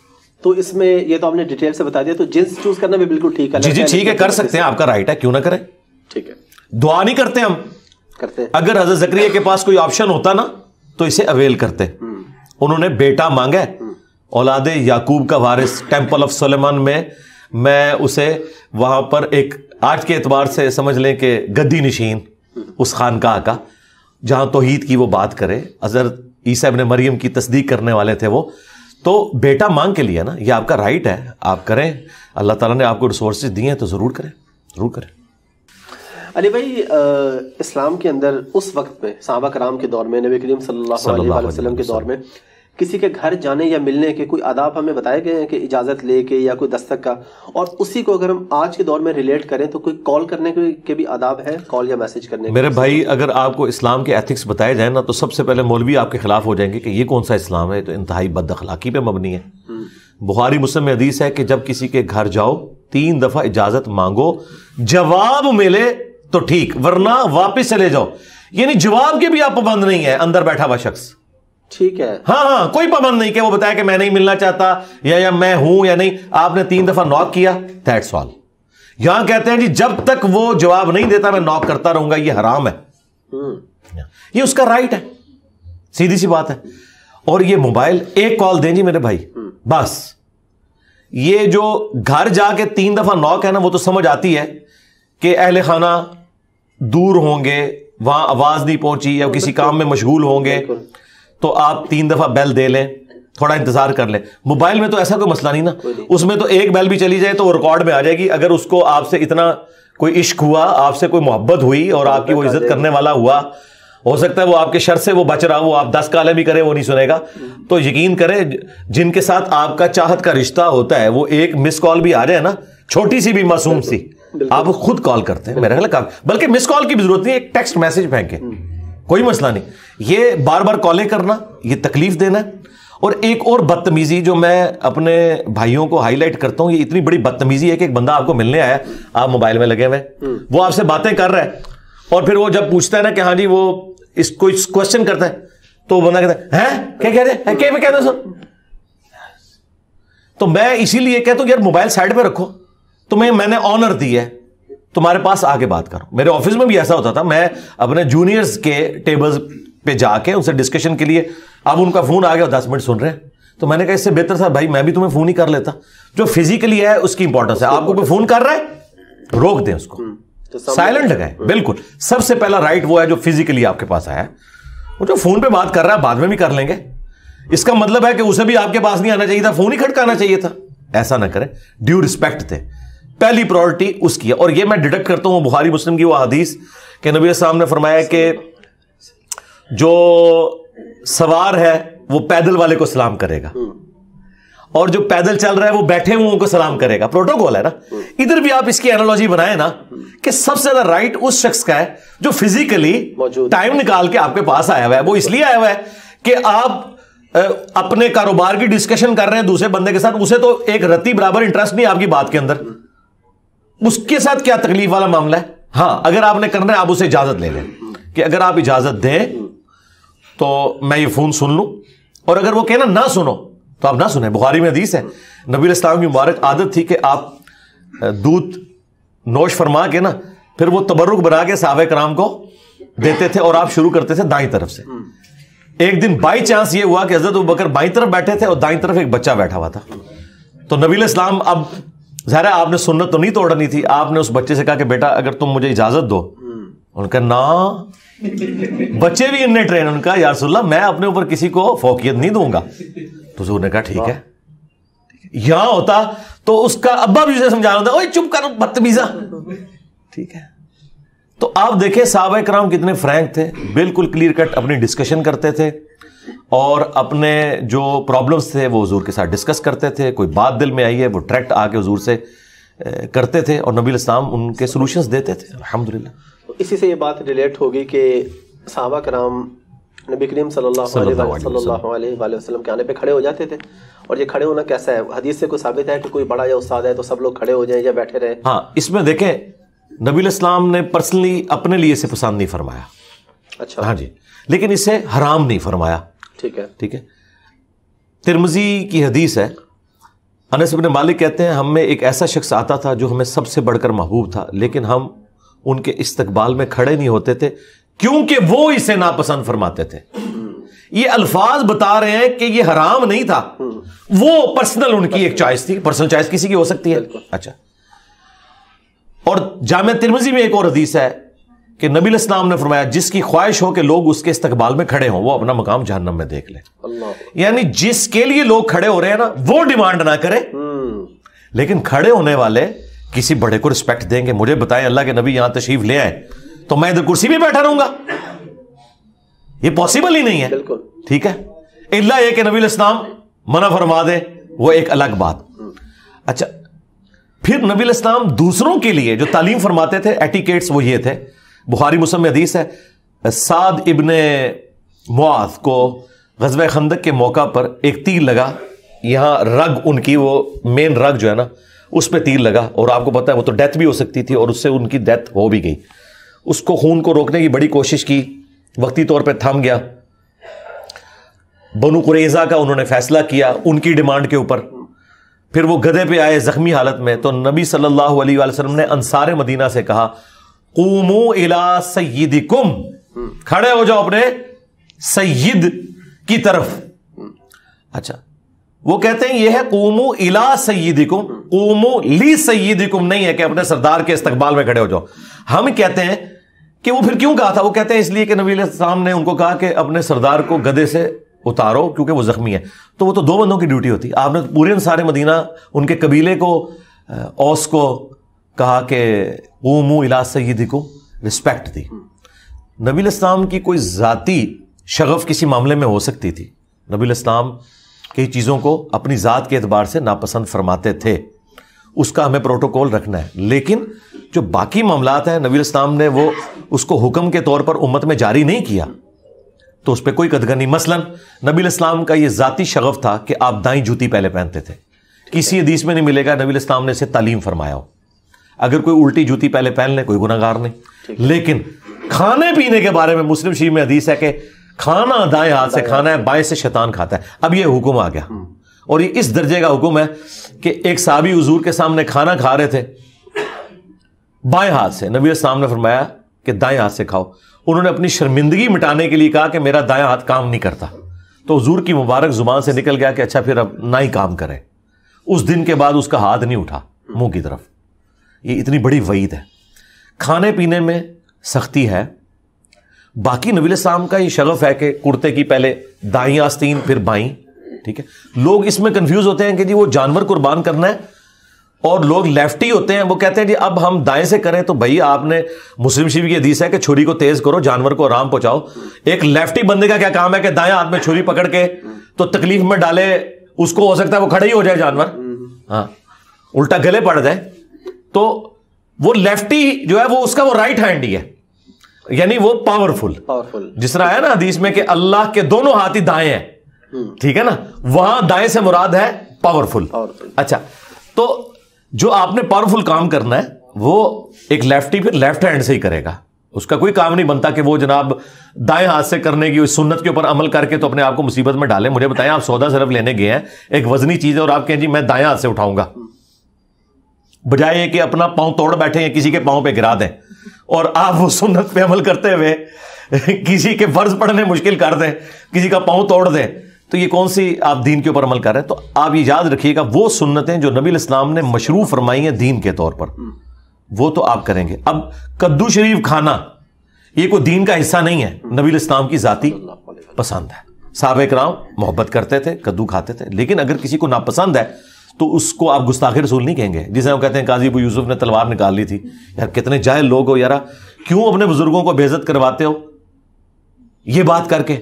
خود نبی علیہ السلام نے کتنی حلال چیزیں ناپسند فرمائی ہیں اپنی ذاتی شغف کی وجہ سے. بخاری مسلم میں آتا ہے خالد بن ولید بیٹھے ہوئے تھے, نبی علیہ السلام بیٹھے ہوئے تھے, تو گوہ کا گوشت لایا گیا, دسترخوان پہ رکھا گیا, اور خالد بن ولید کہہ رہے ہیں میں کھاتا جا رہا ہوں, نبی علیہ السلام میری طرف یوں کر کے دیکھ رہے ہیں. میں نے کہا یا رسول اللہ آپ فرمائیں میرے علاقے کی غذا نہیں, میرا دل نہیں اس کی طرف مائل ہوتا. بس تو کیا نبی علیہ السلام نے اللہ کی نعمت ٹھکرا دی؟ یہ وہ حدیثیں ہیں جو ان مولویوں نے چھپائی ہوئی ہیں. کہتے ہیں ہم نے چھپائی نہیں, بس ڈسکس نہیں کی. یار ڈسکس کر کے بتاؤ نا امت کو. ہمارے جو نوجوان بچے ہیں وہ بےچارے انہی چکروں میں پڑے رہتے ہیں کہ میں نے یہ چیز دائیں ہاتھ سے پکڑنی ہے, یہ بائیں ہاتھ سے پکڑنی ہے. خدا کے لیے یار کیوں لوگوں کو مصیبت میں ڈالا ہوا ہے؟ سب سے بڑی مصیبت یہ ڈالی ہوئی ہے انہوں نے کہ آپ کھڑے ہو کے پانی نہیں پی سکتے. وہ حدیث منسوخ ہے صحیح مسلم کی, اور اس کی ناسخ حدیث بخاری میں ہے.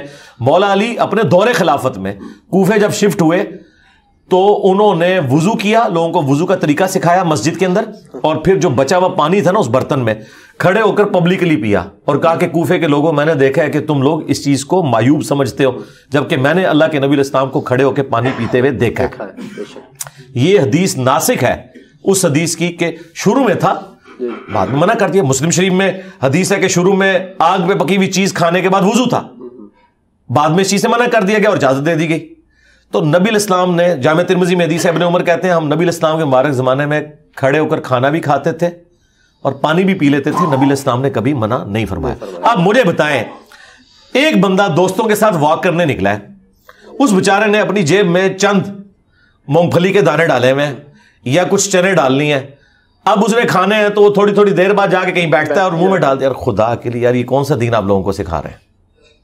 ٹھیک ہے, اور آپ اندازہ کریں کہ یہ لوگ ایسی ایسی باتیں کرتے تھے. جب ہم چھوٹے تھے نا تو یہ سبز پگڑی والی جماعت میں تھے, وہ کہتے تھے کھڑے ہو کے جب آپ پانی پیتے ہیں نا تو ڈائریکٹ جا کے مسانے پہ گرتا ہے. اندازہ کریں ہمارے بزرگوں کو میڈیکل سائنس بھی نہیں آتی تھی, مسانے پہ کہاں جا کے گرتا ہے؟ وہ کہتے ہیں جی مسانہ کمزور ہو جاتا ہے. انہیں پتہ ہی نہیں کہ پانی کہاں سے ٹریول کر کے مسانے تک پہنچتا کب ہے. جس طرح وہ ایک ویڈیو وائرل ہے, وہ کہتے ہیں کہ جی آپ نے روزے کی حالت میں استنجا احتیاط سے کرنا ہے ورنہ پانی اوپر چڑھا جائے گا. یار ان سے پوچھو کہ ان کو, اچھا اس میں وہ کہتے ہیں میدے تک پہنچنے کا اندیشہ ہے. اللہ کے بندو, میدے تک تو تم سارے مل کے بھی پانی نہیں پہنچا سکتے. تمہیں اندازہ ہی نہیں کہ میدا کب آتا ہے, اور میدے کے بعد چھوٹی آنت پھر بڑی آنت, کوئی موٹر بھی لگائے نا تو تب بھی وہاں نہیں پانی پہنچا سکتا. تو یہ گریوٹی کے اپوزٹ کہاں سے پہنچ گیا؟ اس سے آپ اندازہ لگائیں. یہ اپنے بزرگوں کے بارے میں کلیم کرتے ہیں نا, ان کی بڑی خدمات ہیں, انہیں بڑا علم غیب تھا, ان کو بیسک سائنس بھی نہیں آتی تھی. بیسک سائنس بھی نہیں آتی کہ پانی انڈر گریوٹی نیچے جاتا ہے یا اوپر چڑھتا ہے. یہ ان لوگوں کی حالت ہے, اور لوگوں کو پریشان کیا ہوا ہے, اور لوگ پھر ہم سے مسئلے پوچھ رہے ہوتے ہیں کہ جناب یہ روزہ ٹوٹ جاتا ہے. جی اندازہ کریں. اچھا لیکن سائنس کی بات ہوئی تو سائنس سے ایک سوال ذہن میں آ گیا کہ قدرتی آفات پوری دنیا میں آتی ہیں. جاپان, ساؤتھ کوریا, وہ ایک ایریا ایسا ہے کہ وہاں پہ زلزلے اکثر آتے رہتے ہیں لیکن وہاں پہ نقصان نہیں ہوتا. انگلینڈ, یورپ میں وہاں پہ بارشیں بہت زیادہ ہوتی ہیں لیکن وہاں پہ کبھی سیلاب نہیں آتا. ہمارے ہاں جب بھی کوئی مسئلہ ہوتا ہے تو ہم اللہ پہ ڈال دیتے ہیں کہ اللہ کا عذاب ہے. جیسے ابھی ریسنٹ زلزلہ آیا یہاں پہ, اور اس طرح ترکی میں آیا زلزلہ. تو ذرا قرآن و حدیث کی روشنی میں اور سائنس, کیونکہ آپ کے پاس ماشاءاللہ آپ کی پوری ریسرچ ہے, تو دونوں حوالے سے بتا دیں کہ صرف اللہ کا عذاب ہوتا ہے, اور اگر ہم اس کا کوئی سد باب کرتے ہیں تو سد باب کرنا کیا گناہ میں شامل ہو جاتا ہے؟ میرے بھائی قیامت کی ساری نشانیاں پاکستان میں پوری ہو رہی ہیں. دنیا تو دن بدن ترقی کر رہی ہے. یہ ہم کام چور لوگوں کا ایک اسکیپ روٹ ہے, اور شریعت نے اس کی اجازت نہیں دی کہ آپ اس طرح کے معاملات اللہ تعالیٰ کے اوپر ڈالیں. اللہ تعالیٰ نے انسان کو ترقی کروائی ہے نا, اور آپ نے اپنے معاملات کو گیون سرکمسٹانسز میں لے کر چلنا ہے. نبی صلی اللہ علیہ وآلہ وسلم اور ان کے اصحاب اس طرح کے معاملات کو اس طریقے سے لے کر چلا کرتے تھے. جو چیزیں دوسرے ملکوں میں اپرچونٹیز ہیں, ہمارے لیے وہ عذاب بنی ہوئی ہیں. عذاب ہو تو ہر جگہ ہی آئے نا. معذرت کے ساتھ اس کا سلوشن یہ ہے کہ جس طرح یورپ نے ویٹیکن سٹی میں بٹھا دیا تھا نا مولویوں کو اپنے, جب تک آپ اپنے مولویوں کو نا سائڈ پہ نکال کے نا کسی ناردرن ایریا میں کوئی ویٹیکن سٹی نہیں بناتے نا, اس وقت تک اس پاکستان کی ترقی نہیں ہو سکتی. الا یہ کہ وہ خود سائنس کی تعلیم حاصل کریں اور لرن کریں اور قرآن و سنت بھی پڑھیں. آپ مجھے بتائیے, سورہ یوسف کے اندر جب اس بادشاہ نے خواب دیکھا تھا کہ 7 جو ہے موٹی گائے چر رہی تھیں نیل سے نکل کے, اور پھر ایک 7 خشک زمین سے پتلی گائے نکلی اور ان کو کھانا شروع ہو گئی, اور اس خواب کی تعبیر بتائی سیدنا یوسف علیہ السلام نے. اس کے بعد پتہ کیا الفاظ ہیں قرآن میں؟ انہوں نے کہا کہ آپ مجھے وزیر خوراک بنا دیں, میں امانت دار بھی ہوں اور اس معاملے کو بہتر طریقے سے ٹیکل کر سکتا ہوں. انہوں نے یہ نہیں کہا کہ میں دعا کروں گا انشاءاللہ یہ ٹل جائے گی. اور وہ کس طریقے سے وہ 7 سال خوشحالی کے آئے, اس میں انہوں نے گندم زیادہ کاشت کی, اس کو سٹوں کے اندر رہنے دیا, باہر دانے نہیں نکالے کیونکہ وہ ایکسپوز ہوں گے اور وہ خراب ہو جائیں گے. یہ بھی اللہ نے ان کو ایک ٹیکنیک سکھائی تھی. اور پھر اگلے 7 سال تک نہ صرف خود گندم استعمال کی بلکہ دور دراز سے لوگ ان کے بھائی بھی آگے آپ کو پتا ہے, اور اس طریقے سے شام سے یہ لوگ مصر شفٹ ہوئے. تو حضرت یوسف علیہ السلام نے تو ٹیکنالوجی کا استعمال کیا ہے, اسے عذاب لائی, حالانکہ یہ اس سے بڑا کیا عذاب تھا, آپ کو یہ بتایا جاتا نا قحط آ جائے گا, بارشیں ہونا بند ہو جائیں گی, اور بھائی 7 سال بارشیں نہیں ہوئیں. یوسف علیہ السلام نے کوئی رونا پیٹنا نہیں ڈالا, انہوں نے اسے مینج کیا. یقین کریں ہم اس ملک میں, آپ کے پلیٹ فارم سے میں پاکستانی نیشن تک یہ پیغام پہنچاؤں گا, اللہ کے بندو آپ اس ملک میں ہیں جہاں 330 دن سورج نکلتا ہے, سولر انرجی آپ کے پاس اویلیبل ہے. آپ کے پڑوسی ملک نے, انڈیا نے, ایک سولر بہت بڑے ایک ایریے کے اندر ایسا ایک پورا پلانٹ لگایا سولر کا پورا سسٹم کہ پورے پاکستان کی جو ڈیمانڈ ہے اس سے زیادہ وہ ایک جگہ سے لے رہے ہیں سولر. اچھا جی 22,000 میگا واٹ ایک جگہ سے لے رہے ہیں صرف سولر سے, ابھی ونڈ انرجی الگ سے. اور چائنا میں آپ چلے جائیں, وہ تو کہہ رہے ہیں 2060 تک ہم گرین انرجی کریں گے.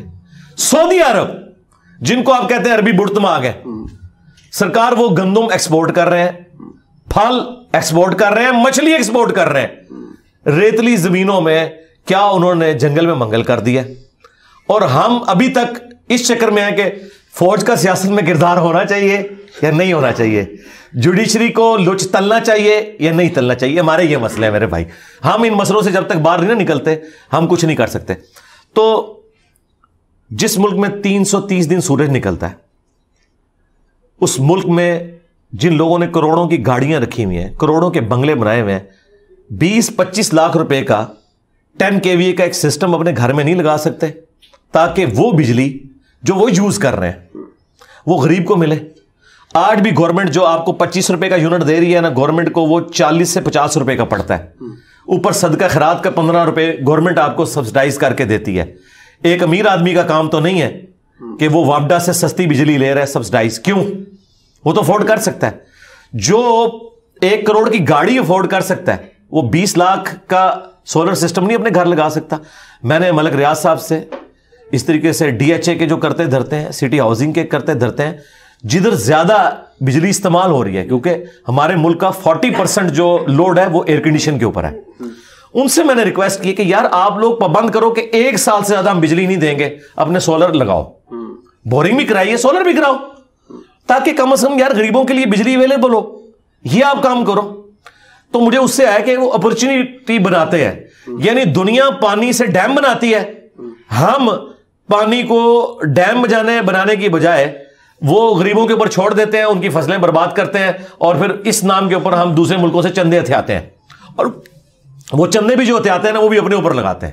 آپ دیکھیں وہ ہمارے وہ جو بھائی ہیں ARY کے اوپر پروگرام کرتے ہیں, شاہ جی کیا نام ہے ان کا, اقرار الحسن, انہوں نے جو پروگرام کیا یار میرے تو آنسو آ گئے. یار کتنے ظالم ہیں یہ سندھ کے آفیسرز کہ وہ امداد کے کمبلوں کو اور وہ سامان کو کس طریقے سے بیچ رہے ہیں اور غریبوں تک پہنچ ہی نہیں رہا جن کے نام کے اوپر وہ عیب ہے. تو یہ کیا سمجھتے ہیں یہ بچ جائیں گے؟ بخاری مسلم میں حدیث ہے کہ بدترین گڈریا وہ ہے جو حکمران ہے. جس طرح ایک گڈریا بھیڑ بکریوں کے اوپر ہے نا, سب سے بدترین گڈریا وہ ہے جو حکمران ہے, اگر اس نے انصاف نہ کیا اس پہ جنت حرام ہو جائے گی. یہ گڈریا تو دنیا میں نقصان اٹھائے گا نا, جو حکمران ہے وہ نہیں بچنے کا. یہ حکمران یہ نہ سمجھے کہ ہماری ذمہ داری نہیں ہے, نہیں. سرکار جس طریقے سے تم لوگ ایفرٹ کر کے پرائم منسٹر بننے کی کوشش کرتے ہو تو کیا سمجھتے ہو کہ تمہاری پکڑ نہیں ہوگی؟ یقین کریں کہ یہ لوگ عام انسان بن کے رہنا تو جنت میں جانے کے چانسز ہیں. یہ اگر کسی پوسٹ میں بیٹھ گئے جہنم ان کی کنفرم ہے اگر یہ لوگ انصاف نہ دے سکے. تو اس اعتبار سے ہمارے ملک کے اندر عذابات کو بجائے اللہ تعالیٰ پہ ڈالنے کے, اللہ تعالیٰ نے یہ اپرچونٹی آپ کو دی ہے, اس کو آپ اویل کریں. میں تو کہتا ہوں کہ جو کچھ امریکہ میں ہو رہا ہے, ٹورناڈوز وہاں پہ آتے ہیں, اچھا وہاں پہ سمندری طوفان آتے ہیں, تو وہ تو کئی سو سال سے اللہ کے عذاب میں, لیکن انہوں نے اسے اپرچونٹی بنایا ہوا ہے, سب کچھ مینج کیا ہوا نا انہوں نے. جاپان دیکھیں, اتنے زلزلے آتے ہیں لیکن ان کی بلٹ ٹرین جو ہے نا وہ ڈسٹرب نہیں ہوتی, وہ فوراً رک جاتی ہے.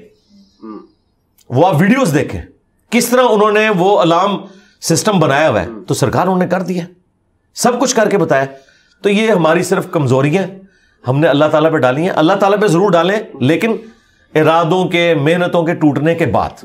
ہاں, وہ مسلم شریف میں حدیث ہے, کتاب القدر جو ڈیسٹنی کا چیپٹر ہے, تقدیر کا, اس کی آخری حدیث ہے, وہ میری فیوریٹ حدیث ہے. اے ابو ہریرہ, جو چیز تجھے دنیا میں نفع دے اس کے لیے پوری کوشش کرنا, سستی نہ کرنا, کاہلی نہ کرنا, پھر اللہ سے مدد مانگنا. اللہ سے مدد بعد میں. ہاں, یہ نہیں کہ خالی پیپر دے کے تو دروشی پڑھ کے پھونک کے آ جاؤ, انشاءاللہ فیل ہوئے گا. بسم اللہ پڑھ کے ساکٹ میں 2 انگلیاں دو, انشاءاللہ مر جائیں گا. اور اس کے بعد بھی اگر رزلٹ تمہارے خلاف آئے تو یہ نہ کہنا کہ اگر یہ ہوتا تو اگر وہ ہوتا, پھر کہنا جو اللہ کی مرضی. اپنی ایفرٹ پٹ کریں, اس کے بعد اللہ پہ توکل کریں. ہم نہ ایفرٹ کرتے ہیں, نہ کوئی آگے معاملات کو لے کے چلتے ہیں, اور صرف کہانیاں کرواتے ہیں. سب کہانیاں کروا رہے ہیں. آپ دیکھیں ماشاء اللہ تعالیٰ, جب تک یہ گورنمنٹ میں ہوتے ہیں پکڑا ہی نہیں دیتے, جیسے ہی اپوزیشن میں جاتے ہیں سارے رستو بن جاتے ہیں, سارے آئنسٹائن بنے ہوتے ہیں. لگتا ہے کہ جناب یہ بندہ آ گیا تو پتہ نہیں کیا تلپٹ کر دے گا. اس بندے کو آپ وہاں بٹھائیں. پاکستانی باتیں کرنے میں, مشورے دینے میں ماشاءاللہ بہت شیر ہے. اس کی وجہ یہ کہ ہم نے اپنے بڑوں سے سیکھے ہی ہے کہ کام نہیں کرنا بھائی. وہ ہمارے آفس میں بھی کہتے تھے بھائی ایک ہاتھ نال کام کرو, ایک ہاتھ نال ٹول مارو. ہاں, لیکن جڑے سیانے ہوندے وہ کہتے ہیں بھائی 2 ہاتھ نال ٹول مارو, کام کرنے کی ضرورت ہی نہیں ہے. کیونکہ 20% لوگ 80% کام کرتے ہیں اور 80% لوگ 20% کام کرتے ہیں. یہ 80-20 رول ہے, آپ کو تو پتہ ہے, ٹھیک ہے نا. تو جو دونوں ہاتھ سے ڈرم بجاتے ہیں نا وہ کامیاب ہیں. اور یہ آپ کے پولیٹیشینز یہی کر رہے ہیں, دونوں ہاتھ سے ڈرم بجا رہے ہوتے ہیں ماشاءاللہ, تقریریں جھاڑ رہے ہوتے ہیں. ارے بھائی بات سے بات نکلتی رہتی ہے. ابھی اس میں دعا کا ذکر ہوا. اچھا میں تھوڑا سا آپ کو ضمن یہ بھی بتا دوں کہ میری پوڈ کاسٹ کو نا اکثر لوگ ہومیوپیتھک کہتے ہیں نا فائدہ نہ نقصان ہے. آپ ٹوکتے نہیں گیسٹ کو, بار بار پتہ لگے کہ آپ کو بات کریں, بار بار ٹوکیں. تو میں کوشش کرتا ہوں سوال پورا ڈیٹیل میں ایک ہی دفعہ کر لوں تاکہ فائدہ ہو جائے. تو یہ بھی ڈیٹیل سوال ہے. دعائیں ہماری آج کل قبول کیوں نہیں ہوتی, اور دعا قبول کروانے کا طریقہ کیا ہے؟ وسیلے سے دعا مانگنا جائز ہے یا ناجائز ہے؟ اعمال کا وسیلہ دے کے, بزرگوں کا وسیلہ دے کے, یا کسی کے پاس جا کے, کسی کی قبر پہ جا کے اللہ سے ہی مانگنا, یا روضہ رسول پہ جا کے اللہ سے مانگنا صلی اللہ علیہ وسلم. اس پہ تھوڑی یہ تو 5-6 سوالات آپ نے اکٹھے کر دیے. میں ترتیب سے لے کے چلتا ہوں. دیکھیں دعا کبھی مسلمان کی رد نہیں جاتی. مسند احمد میں حدیث ہے کہ مسلمان کی دعا کبھی بھی رد نہیں جاتی, یہ ذہن میں رکھیے گا. ٹھیک ہے. نبی اسلام فرمایا کہ وہ 3 طرح سے قبول ہوتی ہے, یا جو کچھ مانگا وہ مل جائے گا, یا اس کے بدلے کوئی بہتر نعم البدل مل جائے گا, کوئی مصیبت بھی ٹال سکتی ہے, اور اگر یہ نہ ہوا تو وہ تمہاری دعا قیامت کے دن کے لیے سٹور کر دی جائے گی, تمہیں اجر ملے گا. لہذا یہ تو اپنے دماغ سے نکال دیں کہ دعا ریجیکٹ ہوتی ہے. دعا کبھی بھی ریجیکٹ نہیں ہوتی. دوسری بات, دعا کرنا آپشنل نہیں ہے, یہ مسلمان پہ فرض ہے. جو مسلمان دعا نہیں کرتا وہ اللہ کا نافرمان ہے, اللہ تعالیٰ کا باغی ہے, اللہ تعالیٰ اس سے ناراض ہوتا ہے. ادعونی استجب لکم ان الذین یستکبرون عن عبادتی, سورہ المؤمن کی آیت نمبر 60 ہے. اے میرے بندو مجھ سے مانگو, جو لوگ مجھ سے دعا کرنے میں تکبر کرتے ہیں میں انہیں ذلیل و خوار کر کے جہنم میں داخل کروں گا. دنیا کے بادشاہ تو مانگنے پر ناراض ہوتے ہیں, اور ہم اس بادشاہ کی عبادت کرتے ہیں کہ جس سے نہ مانگا جائے تو وہ ناراض ہوتا ہے. یہ ضروری ہے. اچھا, جامعہ ترمذی میں حدیث ہے, نبی الاسلام نے فرمایا کہ جو چاہتا ہے نا کہ مشکل اور پریشانی میں اس کی دعا قبول ہو, اسے چاہیے کہ جب حالات فیوریبل ہوں اس وقت بھی اللہ کو یاد کرے. ہاں, دعا سے اپنے آپ کو بے نیاز نہیں کرنا. ٹھیک ہے. پھر دیکھیں سورہ البقرہ کی 186 آیت مشہور, وَإِذَا سَأَلَكَ عِبَادِي عَنِّي فَإِنِّي قَرِيبٌ أُجِيبُ الدَّعْوَةَ الدَّاعِ إِذَا دَعَانِ. ہاں, اے نبی صلی اللہ علیہ وآلہ وسلم, جب میرے بندے آپ سے میرے بارے میں پوچھیں تو آپ فرمائیں میں تمہارے بالکل قریب ہوں, ہر پکارنے والے کی پکار کو سنتا ہوں, لیکن فَلْيَسْتَجِيبُوا لِي, ان کو بھی تو چاہیے کہ میرا حکم مانے, وَلْيُؤْمِنُوا بِي, اور مجھ پر ایمان لائیں, لَعَلَّهُمْ يَرْشُدُونَ, تاکہ یہ کامیاب ہو سکیں. تو یہ ون وے ٹریفک نہیں میرے بھائی, یہ دونوں طرف سے ہے. اس طرح نہیں ہوگا کہ آپ نافرمانیوں کی زندگی گزاریں اور پھر آپ باغیوں والی زندگی گزاریں اور پھر دوستیاں بھی نمانے کی کوشش کریں. پھر دعا کا ایک پروٹوکول ہے. جامعہ ترمذی میں حدیث ہے, نبی الاسلام بیٹھے تھے, سیدنا ابوبکر سیدنا عمر بیٹھے تھے, ایک شخص آیا, اس نے نماز پڑھی اور ڈائریکٹ اللہ سے مانگنا شروع کر دیا. نبی الاسلام نے فرمایا سائل نے جلدی کی. پھر ایک اور شخص آیا, اس نے نماز پڑھی, اللہ کی حمد کی, پھر دروشی پڑھا, تو آپ نے فرمایا سل تعطا، مانگ تجھے دیا جائے گا، مانگ تجھے دیا جائے گا. اور دوسرے بندے کو آپ نے بلا کے کہا کہ جب دعا کرو پہلے اللہ کی حمد کرو، پھر دروشی پڑھو، پھر اللہ سے مانگو. اور نماز میں دیکھیں پہلے ہم اللہ کی حمد کرتے ہیں، التحیات للہ والصلوات والطیبات، پھر سلام عرض کرتے ہیں، اس کے بعد دروشی پڑھتے ہیں اور اینڈ پہ دعا. یہ پروٹوکول ہے دعا کا، یہ طریقہ ہے دعا کرنے کا. آپ نے دعا اس طریقے سے اللہ کے حضور پیش کرنی ہے تو دعائیں اللہ تعالیٰ قبول فرمانے والا ہے. اور بعض اوقات انسان یہ چاہتا ہے کہ جو میں مانگ رہا ہوں نا یہی مجھے مل جائے. یہ سب سے بڑی انسان کی کمزوری ہے. میں اپنی زندگی میں کئی ایسی دعائیں جانتا ہوں جو میں آج کہتا ہوں کہ شکر ہے وہ قبول نہیں ہوئی، اور اس وقت اگر آپ مجھے پوچھتے تو میں کہتا کہ میری زندگی کی سب سے بڑی خواہش یہ ہے. میں نے خلاف کعبہ 2002 میں پکڑ کے دعا کی تھی کہ اے اللہ مجھے بریلوی مارنا، بجائے یہ کہنے کہ مسلمان مارنا. میں ایک فرقے کے لیے دعا کر رہا تھا. شکر ہے یا اللہ قبول نہیں کی تھی، تیری مہربانی. آنا بھی کوئی دعا قبول نہ آئے تھے، اسی میں بہتری ہے جو قرآن میں ہے نا کہ جس چیز سے تم کراہت محسوس کر رہے ہوتے ہو عین ممکن ہے اس میں تمہارے لیے خیر چھپی بھی ہو. اللہ جانتا ہے، تم نہیں جانتے. بعض اوقات انسان کسی چیز میں کراہت محسوس کر رہا ہے، اس میں خیر چھپی ہوئی ہے، اور جس چیز کو محبت کی نظر سے دیکھ رہا ہے اس میں اس کے لیے شر چھپا ہوا ہے. اس کو ڈاکٹر ذاکر نائک نے بڑی مثال پیاری دی تھی کہ آپ کا امریکہ میں کوئی بزنس ہو اور آپ نے فلائٹ سے پہنچنا ہو، میٹنگ ہو آپ کی، اور وہ میٹنگ آپ اٹینڈ کریں تو آپ کو کروڑوں کا بزنس ملنے والا ہے، اور اگر رہ جائے تو آپ کا اتنا نقصان ہو جائے گا سارے بزنس مین کے لیے. آپ جیسے ہی ٹریفک کے لیٹ ہونے کی وجہ سے ایئرپورٹ پہنچے اور آپ کو پتا چلے کہ وہ جہاز اڑ گیا ہے جس میں آپ نے جانا تھا، تو آپ کہیں گے میری زندگی کی سب سے بری خبر تھی جو میں نے سنی. اور اسی گاڑی میں واپس آتے ہوئے آپ کو خبر ملے کہ وہ جہاز کریش کر گیا، تو آپ کہیں گے وہ میری زندگی کی سب سے بہترین خبر تھی جو میں نے اس وقت سنی تھی. شکر ہے میں نہیں بیٹھا اس میں. ایک ہی خبر تھوڑی دیر پہلے زندگی کی بدترین خبر تھی اور اگلے لمحے وہ سب سے اچھی. اچھا، اس چیز کو اللہ نے قرآن میں حضرت موسیٰ اور خضر کے واقعے میں سمجھایا ہے، جس میں وہ ایک بچے کی گردن مروڑ دیتے ہیں. وہ یہ نہیں ہے کہ یہاں کو پیر بچوں کی گردنیں مروڑیں گے، وہ فرشتہ تھا، وہ حضرت اسرائیل والا کام کر رہا تھا. اس کو اللہ تعالیٰ نے اتنی عمر بچے کو دینی تھی، لیکن اس کے جواب میں انہوں نے کیا کہا کہ تمہارے رب نے ارادہ کیا کہ اس سے بہتر اولاد انہیں دے، کیونکہ اس اولاد نے ذلیل کروانا تھا ماں باپ کو. تو مسئلہ تقدیر سمجھایا گیا نا کہ اگر کوئی تکلیف پہنچتی ہے تو آپ کو نہیں پتا. اور واصف علی واصف صاحب کہتے ہیں میں ایک دفعہ داتا دربار بیٹھا ہوا تھا، ایک بندہ دعا کر رہا تھا یا اللہ جو 25 سال پہلے میں نے دعا مانگی تھی وہ واپس لے لے. یہی وہ ریپیٹ کر رہا تھا. تو میں نے اسے بعد میں پوچھا کہ یہ آپ کیا بات کر رہے ہیں؟ تو کہنے لگا میری بیٹیاں ہی تھیں، ساری اچھی نکلی ہیں، لیکن میری تسلی نہیں ہوتی تھی. 25 سال پہلے میں نے ایک بیٹا مانگا رو رو کے، کتنی منتوں سے مرادوں سے، اور وہ چرس اور ہیروئن کے نشے میں پڑ گیا تو گھر کا سارا سامان اس نے بیچ دیا. تو بڑا بہتر کیا تھا اللہ نے جو مجھے بیٹا نہیں دیا ہوا تھا، تو یا اللہ وہ دعا واپس لے لے. ٹھیک ہے، اس لیے آپ نے اپنے معاملات کو ذرا دیکھ کے بھی چلنا ہوتا ہے، لیکن دعا ضرور مانگیں. اللہ تعالیٰ کے بارے میں پیسمسٹک نہ ہو، آپٹیمسٹک. نبی الاسلام کی حدیث ہے بخاری مسلم میں کہ کبھی یوں بھی دعا نہیں کرنی کہ اگر یا اللہ تو چاہے، اگر مگر نہیں، پورے پیشن سے مانگیں، صحیح دعا مانگیں.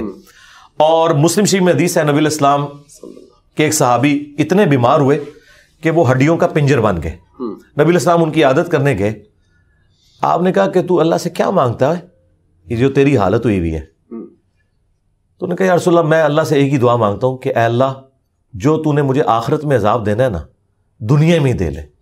نبی الاسلام نے کہا سبحان اللہ، اللہ پاک ہے، یہ تو نے کیا عقیدہ بنایا ہوا ہے. یعنی حضور جب حیران ہوتے تھے نا تو یعنی غلطیوں سے پاک تو اللہ ہی ہے، یہ کہتے تھے. وہ یہ تیرے اندر سکت ہے کہ تو دنیا میں بھی اللہ کا عذاب برداشت کر سکے، اور تجھے تو چاہیے تھا تو کہتا اللہم ربنا آتینا فی الدنیا حسنہ وفی الآخرۃ حسنۃ وقینا عذاب النار. اے اللہ مجھے دنیا میں بھی بھلائیاں عطا فرما، آخرت میں بھی بھلائیاں عطا فرما، اور آخرت کی سب سے بڑی بھلائی مجھے دے وقینا عذاب النار، جہنم کی آگ سے بچا لے. تو نبی الاسلام نے کہا یہ پڑھ.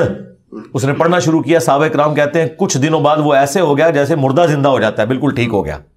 ٹھیک ہے، تو اندازہ کریں کہ بعض اوقات ہماری اپنی مس ہینڈلنگ ہوتی ہے. پھر نبی الاسلام نے کچھ ہمیں راستہ بھی بتایا ہے. بخاری مسلم میں حدیث ہے جس کی یہ خواہش ہو کہ اس کی عمر دراز ہو جائے اور اس کے رزق میں برکت ہو. یہی دو دعائیں ہیں جس کے پیچھے لوگ درباروں پہ بھی جاتے ہیں، ادھر ادھر ذلیل ہوتے ہیں کہ جی صحت والی زندگی ہو، لمبی ہو، ظاہر انسان کے اندر اللہ نے خواہش رکھی ہے، اور فراخی ہو. نبی الاسلام نے یہ دونوں چیزیں گنوائی. بخاری مسلم کے الفاظ ہیں جو یہ چاہتا ہے نا وہ اپنے رشتہ داروں کے ساتھ اس نے سلوک کرے. شریکا نال, ہاں پنجابی کہتے ہیں شریکا نال, کیونکہ انسان دوسروں میں لگا لیتا ہے, شریکا نو نہیں دینا جدھر یعنی آپ کے وہ کامن انٹرسٹ ہوتے ہیں نا, وہ شریک ہوتے ہیں نا وہ, اس لیے آپ دیکھیں یہ سارے تعویذ دھاگے بھی شریک کرواتے ہیں. کبھی کسی محلے دار نے کسی پہ تعویذ نہیں کرایا, وہ آپ کے شریک ہی کروا رہے ہوتے ہیں. جہاں جیلسی فیکٹر تھا وہیں خرچ کرنے کے اوپر اللہ تعالیٰ نے اجر رکھا ہوا ہے, اور یہ آپ کے اوپر کتنی بڑی آزمائش ہے. جہاں آپ خرچ نہیں کرنا چاہتے وہاں آپ نے خرچ کرنا ہے. اب جو آپ نے وسیلہ اور توسل کی بات کی, وہ صحیح بخاری میں حدیث ہے 1010 نمبر حدیث 1010 کہ حضرت عمر فاروق رضی اللہ تعالیٰ کے دور میں جب قحط پڑ جاتا تو وہ دعا کرتے اللہم, اللہ تعالیٰ کو مخاطب کر کے کہ اے اللہ انا کننا نتوسل الیک بنبینا, پہلے ہم تیرے نبی سے دعائیں کروایا کرتے تھے, اب ان کی وفات کے بعد ان کے چچا کو لے کے آئے, ان کی دعا کی برکت سے بارش نازل فرما, اور وہ بارش نازل ہو جاتی.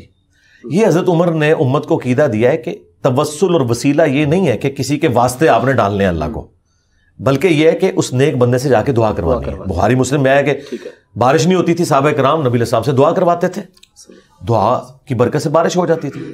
اب قبر رسول پہ جا کے آپ نے نبی علیہ السلام سے کوئی نہیں مانگنا, ہاں وہ دعاؤں کی قبولیت کی جگہ ہے, وہاں کھڑے ہوں صلاۃ والسلام عرض کریں.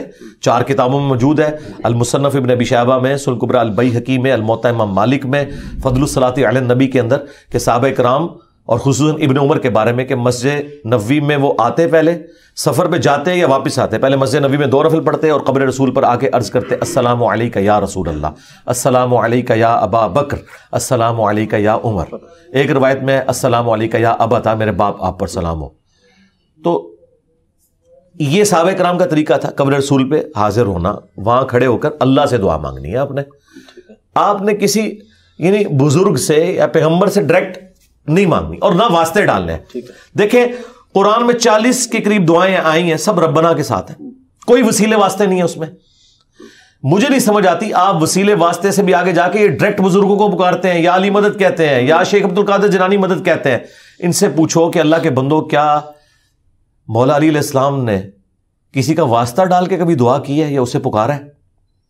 شیعہ کی جو سب سے اتھینٹک کتاب ہے نا مولا علی کے خطبات نہج البلاغہ, اس میں ایک خطبہ موجود ہے, اپنے بیٹے کو انہوں نے کچھ نصیحتیں کی ہیں. اس میں انہوں نے کہا کہ حسن یاد رکھنا تم اس کی اولاد ہو جس نے عنقریب مر کے مٹی ہو جانا ہے, بقا صرف اللہ کی ذات کو ہے. حسن جب بھی تجھے مصیبت اور پریشانی ہو صرف اسی کو پکارنا, اور اے میرے بیٹے حسن یاد رکھنا اللہ کی بارگاہ وہ ہے جس میں اس نے اپنے لیے کوئی دربان بھی مقرر نہیں کیا, تم ڈائریکٹ اللہ سے مانگو. اب مجھے بتائیں اگر یا علی مدد کا عقیدہ ہوتا تو سب سے پہلے وہ اپنے بیٹے کو سکھاتے, حسن ابن علی کو. اگر حسن ابن علی کو یا علی مدد کا عقیدہ نہیں سکھایا گیا تو باقی تو شاہی کوئی نہیں. پھر یہ سارے انہوں نے گھڑے میں عقیدے. ہاں آپ یہ کہہ سکتے ہیں اے اللہ جو تجھے اپنے نبیوں سے, ان کے اہل البیت سے, ان کے صحابہ سے محبت ہے, میں اس محبت کا وسیلہ تجھے پیش کرتا ہوں کہ میرا یہ کام کر دے. یہ اللہ کی صفت کا وسیلہ ہوگا. ٹھیک ہے, وَلِلَّهِ الْأَسْمَاءُ الْحُسْنَى فَادْعُوهُ بِهَا, اللہ کا اپنے پیغمبروں سے محبت کرنا یہ اللہ کی صفت ہے, اس کا وسیلہ پیش کر سکتے ہیں. ٹھیک ہے. اس طرح نیک اعمال کا وسیلہ وَاسْتَعِينُوا بِالصَّبْرِ وَالصَّلَاةِ, نماز اور صبر کے ذریعے اللہ کی مدد چاہو, بالکل آپ وسیلہ پیش کریں. وہ 3 لوگ وہ غار میں پھنس گئے تھے, بخاری مسلم میں آتا ہے, انہوں نے اپنے عمل کا وسیلہ پیش کیا, یہ آپ کریں, بالکل کریں, اس میں تو کوئی شک والی بات نہیں. لیکن یہ جو واسطے ڈالنا فلانے دا صدقہ یہ کوئی ثابت نہیں میرے بھائی, اس طرح کی کوئی روایت اصول محدثین کے اوپر صحیح نہیں ہے. جی علی بھائی, اس میں بھی آپ نے کیونکہ وہاں کا ذکر ہوا مکہ مدینہ کا, تو آپ سفر کیوں نہیں کرتے, کوئی پابندی تو نہیں لگ گئی آپ پہ؟ شاید کچھ لوگ یہ بھی سوچتے ہو کہ علی بھائی پہ سعودی عرب جانے پہ پابندی ہے. نہیں, اب تو ماشاءاللہ حالات میرے لیے سب سے زیادہ سازگار ہیں. بالکل بالکل, وہ میں بتاؤں اس لیے کہ محمد بن سلمان جو ہے نا, یہ ہم جیسے بندوں کو سوٹ کرتا ہے. اس کی پالیسی سے آپ کو اختلاف ہو سکتا ہے, لیکن یہ یاد رکھیے گا یہ جو مذہبی پرورٹڈ طبقہ ہے نا, اس سے زیادہ جو سیکولر لوگ ہیں نا یہ دنیا کے لیے بینیفیشری ہیں. کیونکہ آج اگر ٹی ایل پی کی حکومت آ گئی نا تو وابی نہیں زندہ بچتے. ہاں یہ ذہن میں رکھیے گا. اور ادھر اگر وابیوں کی حکومت آ گئی نا تو نہ بریلوی زندہ بچیں گے, نہ بریلویوں کا کوئی مزار بچے گا. آپ دیکھیں محمد سلمان نے وہ تمام صحابہ کرام کی چیزیں رینیو کی ہیں, حضرت علی کا گھر بحال کر دیا, اور مسجد نبوی سے لے کے مسجد قباء تک وہ راستہ بنا دیا. وہ اس کو یہ بہت پہلے ان کو کرنا چاہیے تھا. ہسٹوریکل پلیسز کو آپ نے باقی رکھنا ہے. ٹھیک ہے, اور اس کے ذریعے مسلمانوں کو ایجوکیٹ کرنا ہے. وہ سب کچھ کر رہے ہیں. شرطوں کا اثر اور رسوخ بالکل اس نے آلموسٹ ختم کر دیا ہے. وہ خود تنگ آیا ہوا ہے, اس کو پتا ہے کہ یار یہ ایک پرورٹڈ قسم کی نیچر ہے. ایک تو نا اصلاح والی پرورٹڈ نیچر, یہ نہیں ہونی چاہیے. تو اس سے بہتر تو حالات کوئی نہیں ہے. میں اس لیے نہیں جاتا کہ میرے بھائی, میں نے 2002 میں عمرہ کیا, 2007 میں حج کیا, 2014 میں جب عمرہ کیا تو وہ میں نے اپنی بیوی کی خواہش پہ کیا تھا. میں نے حج کے بعد ارادہ کیا تھا کہ میں نے اس کام میں پیسے نہیں لگانے, میں ان پیسوں کو کسی غریب بچے کی تعلیم کا ذریعہ بنانے میں زیادہ اجر سمجھتا ہوں, کیونکہ پاکستان میں پاورٹی سرکل سے نکلنے کا واحد ذریعہ تعلیم ہے. ہم لوور مڈل کلاس سے اوپر آئے ہیں صرف تعلیم کی برکت سے, ادروائز ہم کسی لینڈ لارڈ کی اولاد تو نہیں تھے. تو اس لیے میری کوشش ہوتی ہے کہ میری جو جمع پونجی ہے نا, میں کسی غریب بچے یا بچی کی یونیورسٹی کا خرچہ اٹھاؤں. یہ 2014 میں میری وائف مجھے لے کے گئی تو میں اسے اس شرط پہ لے کے گیا کہ اس کے بعد میں نے نہیں حرم آنا, میں اس کو بہتر کام میں لگاؤں نا. میں نے تو ریشو پروپورشن دیکھنی ہے.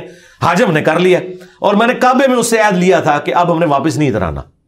اب لوگ اسے کہیں گے فینیٹک ہونا, نہیں میرے بھائی, میں تو دیکھوں گا نا کہ مجھے نفع کہاں سے آتا ہے.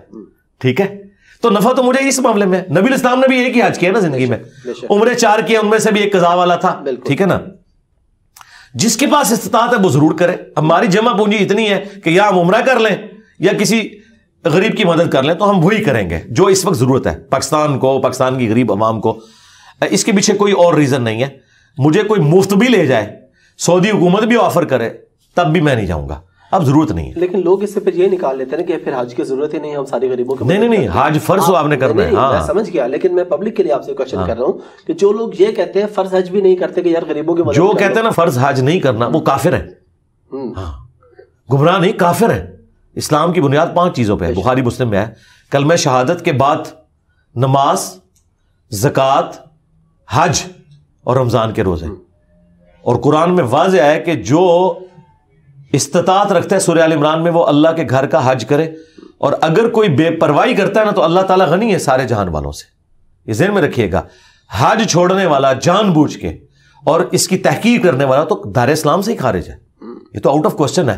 لیکن مجھے بتائیں, یہ کون سا حج ہے, یہ کون سا عمرہ ہے کہ جاتے ہوئے بھی رشتہ داروں کو مل کے جاتے ہیں, انہیں تکلیف دیتے ہیں. یہ کہاں ہے کہ آپ نے ہر دفعہ مل کے جانا ہے؟ وہ اس لیے مل کے جاتے ہیں جب ہم واپس آئیں ہمیں مبارکباد دینے آئے. یار تم لوگ عذاب الہی بنے ہوئے ہمارے لیے, اور نہ مبارک دے الٹا وہ گلا کرتے ہیں. یار اللہ کے لیے گئے تھے, جاؤ یار جاؤ. ٹھیک ہے, پورا سال سودی کام کرتے ہیں, دودھ میں ملاوٹ کرتے ہیں, اور 2 نمبر مال بیچتے ہیں, اور جا کے جی میں رمضان شریف میں اعتکاف بیٹھتا ہوں مسجد نبی میں. لعنت ہے تیرے اوپر. ٹھیک ہے, اگر رزق حلال نہیں تو نے کمایا. یہ میں میجورٹی کی بات کر رہا ہوں, یہ نہ سمجھیے گا چند ایک لوگ, میجورٹی حرام خور ہیں. اور یہ میں آپ کو بتاؤں, یہ جتنے اوپر لیول پہ ہیں سب نے چھکے مارے ہوئے ہیں. ہاں, کہیں نہ کہیں چھکا ضرور مارا ہے تو تب اوپر پہنچے ہیں, اللہ ماشاء اللہ. ہاں, یہ ذہن میں رکھیے گا. اور اس کے بعد وہ مومن ہو جاتے ہیں. تو اس لیے نا فرض والا ضرور کام کریں. یہ عمرے اور حج ضرورت سے زیادہ دوسرے غریب لوگوں کے دلوں پہ یہ چھریاں چلاتے ہیں جب ان کو ملتے ہیں جا کے, اور پھر ایکسپیکٹ کرتے ہیں کہ وہ لوگ مٹھائیاں ان کے لیے لے کے آئیں. آپ ان کو نوٹ کریں, کوئی گمنامی میں نہیں جاتا.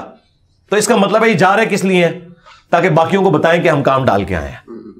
ٹھیک ہے, اور وہ انہوں نے اجر دنیا میں لے لیا, آخرت میں 0 اجر ہے. وہ مسلم کی حدیث ہے, قیامت الدین ایک سخی کو, ایک شہید کو اور ایک عالم کو بلایا جائے گا. اللہ تعالیٰ اسے نعمتیں گنوائے گا. شہید کہے گا یا اللہ جان دے دی, اور کیا کرتا؟ فرمایا اس لیے دی کہ تاکہ لوگ تجھے بہادر کہے اور تیری بڑی تعریف ہوئی ہے. ٹھیک ہے, اوندھا منہ کر کے تجھے جہنم میں پھینکوں گا, اور پھینک دے گا اللہ تعالیٰ. اور سخی کہے گا یا اللہ کوئی جگہ نہیں تھی جہاں تو نے حکم دیا اور میں نے خرچ نہ کیا ہو.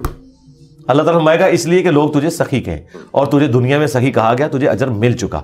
اور عالم, جو یہ کہتے ہیں عالم اور ڈگریاں, تو وہ اللہ تعالیٰ فرمائے اس لیے کہ تاکہ آج کے دور میں اشتہار میں تیرے نام کے ساتھ دمیں لگے. ان کا نام چھوٹا لکھتے ہیں نا کسی, وہ سمجھتے ہیں کہ میرا مرتبہ انہوں نے کام کر دیا اس سے, جب تک ساتھ وہ 5-6 ہاں وہ القابات نہ لکھیں. اور وہ القابات بھی شرما رہے ہوتے ہیں کہ کس بندے کے ساتھ ہم اٹیچ ہوئے ہیں. وہ ایسے القابات ہوتے ہیں. استاذ العلماء تو ساروں کے ساتھ لگایا ہوا ہے انہوں نے. تو اللہ تعالیٰ فرمائے گا تو نے تو اس لیے کیا کہ تجھے لوگ قرآن کا عالم کے, تو دنیا میں تیری تعریف ہو چکی. ٹھیک ہے نا, اب میرے ہاں کوئی اجر نہیں ہے. تو یہ ریاکاری بنی ہوئی ہے.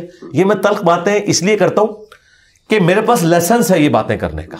داڑھی, پگڑی, کرتا شلوار, یہ میں کالر بھی دوسرے والا نہیں یوز کرتا. اگر ایک پیورلی گیٹ اپ, اور یہ میں بتاؤں یہ میں نے گیٹ اپ بھی صرف اس لیے بنایا ہے کہ کوئی مذہب سے محبت رکھنے والا بندہ شیطان اسے یہ نہ ورگ لائے کہ اس کی داڑھی پوری نہیں ہے, اس کی فلاں چیز نہیں ہے.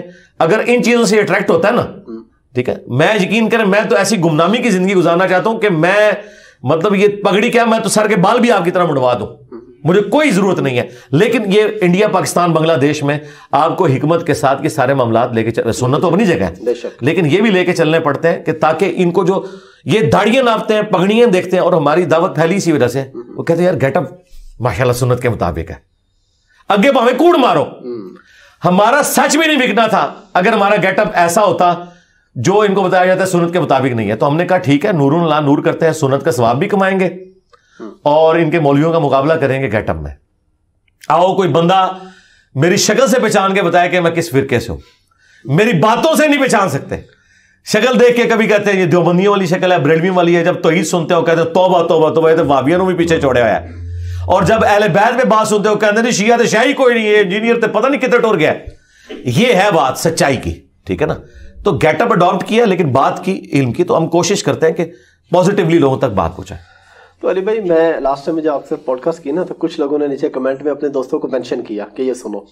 تو ایک میں نے کمنٹ نیچے دیکھا, دوست نے اس کو منع کہ یار نہ سنی, اسے لکھا ہوا تھا کہ ان کو بالکل نہ سنی, بس میں تجھے بتا دوں گا, سننا نہیں ہے. ہاں جی, وہ یہ کامیابی ہے ہماری, انہیں پتہ ہے. کہتے ہیں کہ علی بھائی سے بچنے کا طریقہ یہ کہ ان کو سنے نہ, کیونکہ سنو گے تو پھر تم کہیں نہ کہیں جو ہے وہ آپ نہیں بچ سکیں گے, کیونکہ آپ کے بچوں نے سننا ہے. یہ میں آپ کو بتا دوں, انہوں نے پرائمری اسکول سے بھاگے ہوئے مولوی جو مدرسوں میں آئے تھے انہیں نہیں سننا, انہوں نے ایک کوالیفائڈ انجینئر کو سننا ہے, ٹھیک ہے, جو تھرو آؤٹ اسی تعلیم سے انہی یونیورسٹی سے گزرا ہے, پوزیشن ہولڈر رہا ہے, جسے دنیا کا پتہ ہے. انہوں نے تمہاری باتیں نہیں سننی, ٹھیک ہے. تم نے اس چیز کو نہیں تسلیم کرنا. جس طرح یورپ میں جو تبدیلیاں آ رہی تھیں اس وقت ٹرکی نے اسے فیل نہیں کیا, سلطنت عثمانیہ ٹوٹ گئی. وہ اسی چکر میں پڑے رہے کہ اس گولے میں جناب سور کی چربی ڈلتی ہے, اس میں یہ ہوتا ہے, تو بس رہ گئے پیچھے, پھر وہ رہ گئے. اور پہلے تو مولویوں نے پرنٹنگ پریس کے اوپر بھی فتوے لگا دیے, تو ٹھیک ہے. اور یہ میں بتاؤں یہ ان کے بڑوں کی سنت ہے, قرآن میں بھی آیا ہے وقال الذين كفروا لا تسمعوا لهذا القرآن والغوا فيه لعلكم تغلبون. کافر کہتے ہیں قرآن نہیں سننا, ہاں, اور جب قرآن پڑھا جائے شور مچا دیا کرو, یہی ذریعہ ہے کہ غالب آ جاؤ. یہ بھی کہتے ہیں کہ نہ سنو تو تم غالب آ جاؤ گے. سرکار لیکن یہ ہو نہیں نہ سکتا, کیونکہ مجھے آپ کے بچوں تک پہنچنے کے لیے آپ کا دروازہ تبلیغی جماعت کی طرح کھٹکھٹانے کی ضرورت نہیں ہے. میں ڈائریکٹ بیڈ روم میں ان کے موبائل کے اندر پہنچوں گا یوٹیوب کے ذریعے. آج اس کے آگے کوئی بند بنا کے بتائے مجھے, نہیں بنا سکتے. میں کہتا ہوں کہ جی انسانی تاریخ میں الیکٹرسٹی کے بعد جو انسان کا بنایا ہوا سب سے بڑا ایک ایفرٹ ہے جسے میں معجزے کے لیول پہ دیکھتا ہوں, وہ انٹرنیٹ ہے. انٹرنیٹ, موبائل, اس نے دنیا ادھر کی ادھر کر دی ہے. تو آپ بھی منع کرتے ہیں کسی کو کہ فلاں کو نہیں سننا؟ نہیں, میں تو کہتا ہوں فلاں کو سنو, اچھا, اور انجوائے کرو. اچھا, کہ انجینئر صاحب قرآن و حدیث بیان کر رہے ہیں اور یہ سٹوریاں سنا رہے ہیں. ہماری کامیابی یہ ہے کہ ہم دوسروں کو سنواتے ہیں تاکہ تمہیں ڈیفرنس پتا چلے. ابھی رات کو جی ٹی وی پہ میری ریکارڈنگ ہوئی حضرت حسن ابن علی کے حوالے سے, میرے بھائی بھی ساتھ بیٹھے تھے, لائیو ریکارڈنگ ہو رہی تھی. وہ سارے بڑے بڑے اپنے فرقوں کے علماء بیٹھے ہوئے, یقین کریں پوری گفتگو میں کسی ایک عالم نے کوئی آیت کوئی حدیث بیان نہیں کی, اور میری ایک ایک بات قرآن کی آیت اور احادیث سے. اب جو پبلک دیکھے کہ یار آ کے نا الفاظی کر رہے ہیں, شعر و شاعری کر رہے ہیں, یار یہ کون سی آپ دین کی خدمت اس حوالے سے کر رہے ہیں. تو اللہ کا شکر ہے, میں سمجھتا ہوں کہ ہماری کامیابی ہے کہ جب آپ مخالف کو سنیں گے نا پھر آپ کو فیل ہوگا کہ فرق کیا ہے. پیاس نہ ہو پانی کی قدر نہیں آتی, ہاں جی, گرمی نہ ہو تو ایئر کنڈیشن کی قدر نہیں آتی. ہم کہتے ہیں دوسروں کو سنیں, اور ہماری بھی ترقی کا راز یہ کہ ہم نے دوسروں کو سن سن کے اپنے اندر امپروومنٹ پیدا کی ہے, اور مسلسل ایک لرننگ پروسیس جاری ہے. یہ جب آپ کنویں کے مینڈک بن کے رہتے ہیں نا تو آپ کو نہیں پتا. لوگ کہتے ہیں انجینئر صاحب کو بریلوی, دیوبندی, اہل حدیث, شیعہ کی ساروں کی کتابوں اور ان کے علماء کے نظریات, ان کی پبلک کیسے سوچتی ہے, ساری باتیں کیسے پتہ چلتی ہیں. بھائی اس لیے کہ میں یہ نہیں کہتا کہ میں نے شیعہ کو نہیں سننا, میں نے وہابیوں کو نہیں سننا, میں سب کو سنتا ہوں, ان کی کتابیں پڑھتا ہوں, پھر انالیسس کرتا ہوں, تو تب میرا نالج انہانس ہوا ہے نا. اس لیے مولوی میرا مقابلہ نہیں کر سکیں گے, کیونکہ یہ کبھی بھی اس کنویں سے باہر نہیں نکل سکتے. ان کی تربیت یہ ہوئی ہے کہ اپنے بزرگوں کو سننا ہے. تو ان کو ایک لمحے کے لیے ذرا پوچھیں, ابھی تمہاری 2 نمبری چیک ہوگی کہ تمہارے جو مخالف ہیں اگر وہ بھی یہی کہنا شروع کر دیں کہ ان کو نہیں سننا, کہتے ہیں نہیں یہ نہیں ہونا چاہیے. اچھا, ہاں, یہ کہیں گے. مثلا دیوبندی علماء کیا کہیں گے کہ یہ بریلوی علماء جو اپنی پبلک کو کہہ رہے ہیں کہ دیوبندیوں کو نہ سنو, کہیں گے بڑے غدار ہیں, کہیں گے نا. تو سرکار پھر جو چیز آپ آلریڈی مانے ہوئے ہیں تو اپنے باری آئے تو پھر آپ وہی والی بات ہے کہ وہ ایک ساس کہتی ہے کہ جی میرا جو داماد ہے وہ اس طرح ہونا چاہیے, اور جب اپنی بہو کی باری آتی ہے تو بیٹے کو بالکل اپوزٹ دیکھنا چاہتی ہے, تو یہ کام تو نہ کریں, تو یہ ناکام ہو جائیں گے. میں آپ کو بتاؤں پریکٹیکلی میں نے انہیں ویٹیکن سٹی میں پھینک دیا, ہاں اس فیلڈ سے آؤٹ ہو چکے ہیں. یہ آپ نہ مانے اس چیز کو, اپنے مدرسوں میں بیٹھے ہیں, یہ مدرسے ویٹیکن سٹی بن چکے ہیں. پبلک نہیں ان کی بات سنتی. یار جمعے کے خطبے میں دوسری اذان کے وقت 80% لوگ آتے ہیں, یہ علماء کی حالت ہے.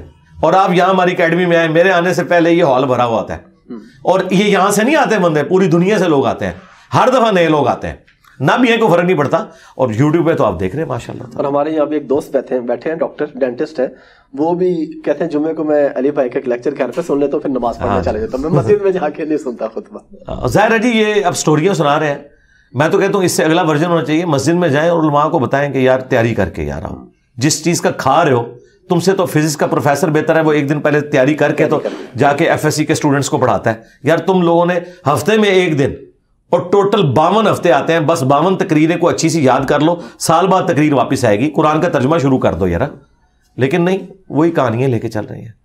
اچھا علی بھائی, ایک بڑا ہی امپورٹنٹ مسئلہ پہلے بھی کئی بار ڈسکس ہو چکا ہے, لیکن میں چاہتا ہوں ہماری آڈینس تک دوبارہ پہنچے. طلاق کا مسئلہ, 1 ہے 3 ہے, اکٹھی دینی چاہیے, اکٹھی دے دے تو کیا شمار ہوتی ہے. یہاں پہ پھر لوگ فوراً مسلک تبدیل کر لیتے ہیں, پہلے ایک مسلک میں ہوتے ہیں, جب ہو جاتا ہے پھر وہ چینج کر لیتے ہیں.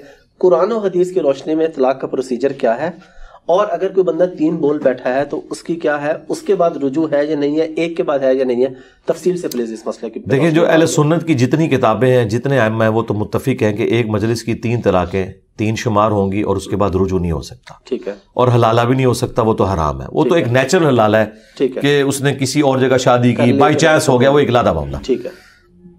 اب آپ نے پوچھا طلاق, اسلام میں طلاق ایک ہے. ٹھیک ہے. اس کے بعد دوسری طلاق دینے کی ضرورت نہیں. 3 مہینے بعد وہ عورت آپ کے نکاح سے نکل جائے گی. 3 مہینے تک وہ طلاق رجی ہوگی, یعنی ریورسیبل ہے, آپ واپس آ سکتے ہیں. 3 مہینے کے بعد, یعنی عورت 3 دفعہ پاک ہوتی ہے پیریڈز کے بعد, آلموسٹ 90 دن کے بعد وہ طلاق بائن بن جائے گی.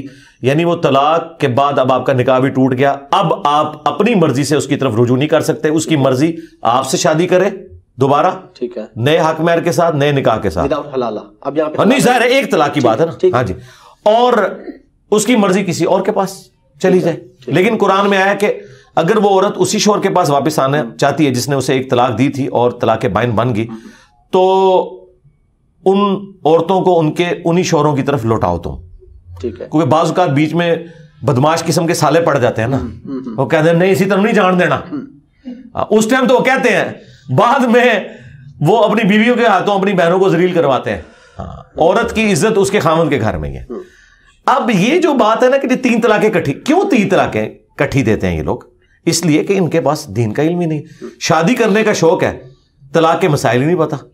میں نے جب کبھی کسی کا نکاح پڑھایا نا, اسے بتایا کہ بھائی 3 طلاقیں کبھی دماغ میں بھی نہیں سوچنی, ایک بھی نہیں سوچنی, کیونکہ ابو داؤد میں حدیث ہے اللہ تعالیٰ کو حلال چیزوں میں سب سے ناپسند طلاق ہے. حلال اس لیے رکھی کہ بعض کا جینون ضرورت ہوتی ہے, ادروائز یہ اللہ کو پسند نہیں. مسلم میں حدیث ہے کہ شیطان کا تخت پانیوں پہ لگا ہوا ہے, شام کے وقت اس کے چیلے آ کے اسے مختلف گناہوں کی خبر دیتے ہیں کہ آج فلاں سے فلاں گناہ کروایا, فلاں سے فلاں. وہ خوش نہیں ہوتا. جب ایک چیلا کہتا ہے نا آج میں نے میاں بیوی میں علیحدگی کروا دی, وہ اسے معانقہ کرتا ہے. جب پھر ڈاکے ملتا ہے تو کم صحیح پایا بھائی, کیونکہ ہوں جدوں علیحدہ ہون گے نہ آتے معاشرے کے لیے وہ بچے ناسور بنیں گے. تو یہ اتنا نازک رشتہ ہے, اس میں ایجوکیٹ لوگوں کو کرنا چاہیے کہ ایک طلاق دیں, اور وہ بھی ضرورت پڑے تو, ادروائز ضرورت کوئی نہیں ہے. قرآن میں سٹیپ بتایا گیا نا کہ آپ نے پہلے اپنے بستر سے ان کو الگ کرنا ہے, اور پھر بہت ضرورت ہو تو آپ بس اس طرح سرزنش والا مار سکتے ہیں جس نے چھوٹے بچے کو مارا جاتا ہے. یہ نہیں کہ ہڈی پسلی اس کی توڑ دینی ہے, ایسا معاملہ نہیں کرنا, اور وہ بھی ایک ایکسٹریم کیس کے اندر ہے.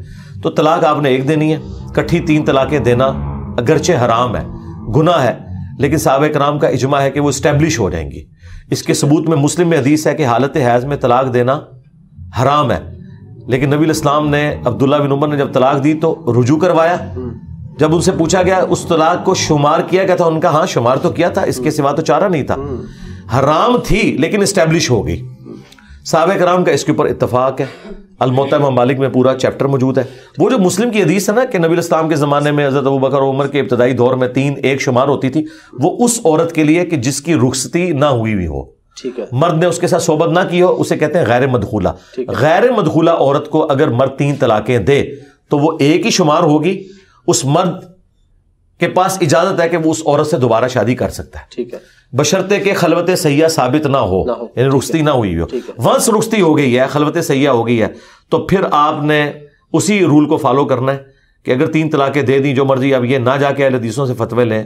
اہل حدیثوں میں بھی جو پڑھ لکھے علماء ہیں وہ چیز مانتے ہیں کہ یہ بعد میں یہ زیادہ ابن تیمیہ نے مسئلہ اٹھایا تھا کیونکہ شیعہ کے ہاں یہ ایک مسئلہ تھا. خیر شیعہ کی تو اپنی بھی ریسٹرکشن علیحدہ سے ہیں, بس ان سے متاثر ہو کے انہوں نے, یعنی یہ وہ مسئلہ ہے جس میں شیعہ اور وہابی ایک ہے.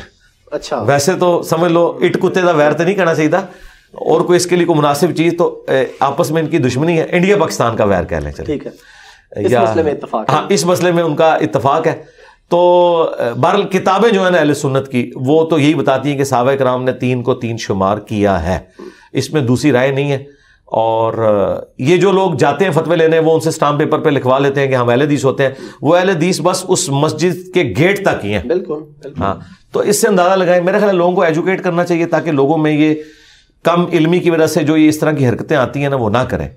ابن عباس کا قول موجود ہے سنن کبری البیہقی کے اندر, الموطا امام مالک کے اندر, کہ تم میں سے کوئی شخص غصے پہ آتا ہے اپنی بیوی کو 100 طلاقیں دیتا ہے تو پھر آ کے کہتا ہے ہم کیا کریں. تو ابن عباس کیا کرے, جاؤ 3 طلاقوں کی وجہ سے تمہاری بیوی حرام ہوگی, اس تان میں تم نے مذاق کیا. تو یہ اس وقت ایک ٹرینڈ چلا تھا. حضرت عمر نے جو 3 کو 3 کیا تھا نا, انہوں نے ایک ایگزیکٹو آرڈر کے طور پر غیر مدخولہ کے لیے بھی کر دیا تھا, کیونکہ دوسرے ملکوں سے عورتیں آ رہی تھیں اور مرد پھر وہ نکاح ہوئے ہوتے تھے, رخصتی کے بعد میں ہوتی تھیں, تو مذاق بنایا ہوا تھا. تو حضرت عمر نے کہا اب جو یہ کہے گا نا میں وہ 3 ہی اسٹیبلش کروں گا, رخصتی سے پہلے بھی اگر دے گا تو 3 اسٹیبلش کروں گا. یہ الموطا امام مالک میں پورے چیپٹر موجود ہیں. اور اس معاملے میں واقعی حضرت عمر کا یہ جو پولیٹیکل ڈیسیژن تھا یہ کوئی دین نہیں ہے. ہم کہتے ہیں آج بھی اگر کوئی 3 طلاقیں دیتا ہے غیر مدخولہ کو تو آپ ایک شمار کریں گے, نبی اسلام کے زمانے میں ہوتا تھا. حضرت عمر کا جو ڈیسیژن وہ اس وقت کے لیے انہوں نے ایک ایگزیکٹو آرڈر کے طور پہ کیا تھا, کوئی شرعی مسئلے کے طور پر نہیں. لیکن جس کی رخصتی ہوگی اس کی 3 ہی شمار ہوں گے. ارے بھائی بہت شکریہ آپ کے ٹائم کا. لاسٹ میں کوئی میسج پبلک کے لیے پلیز. پبلک کے لیے میسج یہ ہے کہ رمضان شریف ہے جی, اس میں فل زور لگائیں, اللہ کو راضی کرنے کی کوشش کریں. جامعہ ترمذی میں حدیث ہے, المستدرک للحاکم کے اندر حدیث موجود ہے کہ تباہ و برباد ہو جائے وہ شخص جو رمضان کا مہینہ پائے اور اپنی مغفرت نہ کروا سکے. اور مغفرت کروانے کا سب سے بہترین ذریعہ یہ ہے کہ اللہ تعالیٰ نے آپ کے پیغمبر صلی اللہ علیہ وآلہ وسلم کو جو یہ کتاب دے کر بھیجا ہے, جسے ہم نے جزدان میں رکھ کے صرف اپنی بچیوں کو بیات وقت نیچے سے گزارنے کا ذریعہ بنایا ہوا ہے, اس سے زیادہ اس کی کوئی اہمیت نہیں ہے. اس کو ترجمے سے پڑھیں, اور عربی فی الحال اس کی چھوڑ دیں, آپ ترجمے سے پڑھ کے ایٹ لیسٹ نالج حاصل کریں کہ اللہ نے آپ سے بات کیا کی ہے. بس اس رمضان کو آپ قرآن کے نام کریں. رمضان اور قرآن لازم و ملزوم ہے. شہر رمضان الذی انزل فیہ القرآن ھدی للناس. رمضان کا مہینہ وہ ہے جس میں قرآن نازل ہوا جو پوری انسانیت کے لیے ہدایت ہے. تو اس ہدایت کو حاصل کرنے کا ذریعہ یہ ہے کہ اسے پڑھ کے سمجھیں. شہد کی شفا چاٹنے میں ہے, بوتل گلے میں لٹکانے میں نہیں ہے تعویذ بنا کے. اور قرآن کی شفا اسے جزدان میں لپیٹنا یا صرف اس کی تلاوت کرنا نہیں, بلکہ اس کے اندر دیکھیں اللہ تعالیٰ نے آپ سے کیا فرمایا. قرآن وہ مظلوم کتاب ہے جو دنیا میں سب سے زیادہ بغیر سمجھ کے پڑھی جاتی ہے. یہ اتنی مظلوم کتاب ہے, تو اس پہ ظلم نہ کریں, یہ آپ اپنے اوپر ظلم کر رہے ہیں. ٹھیک ہو گیا جی, تھینک یو ویری مچ.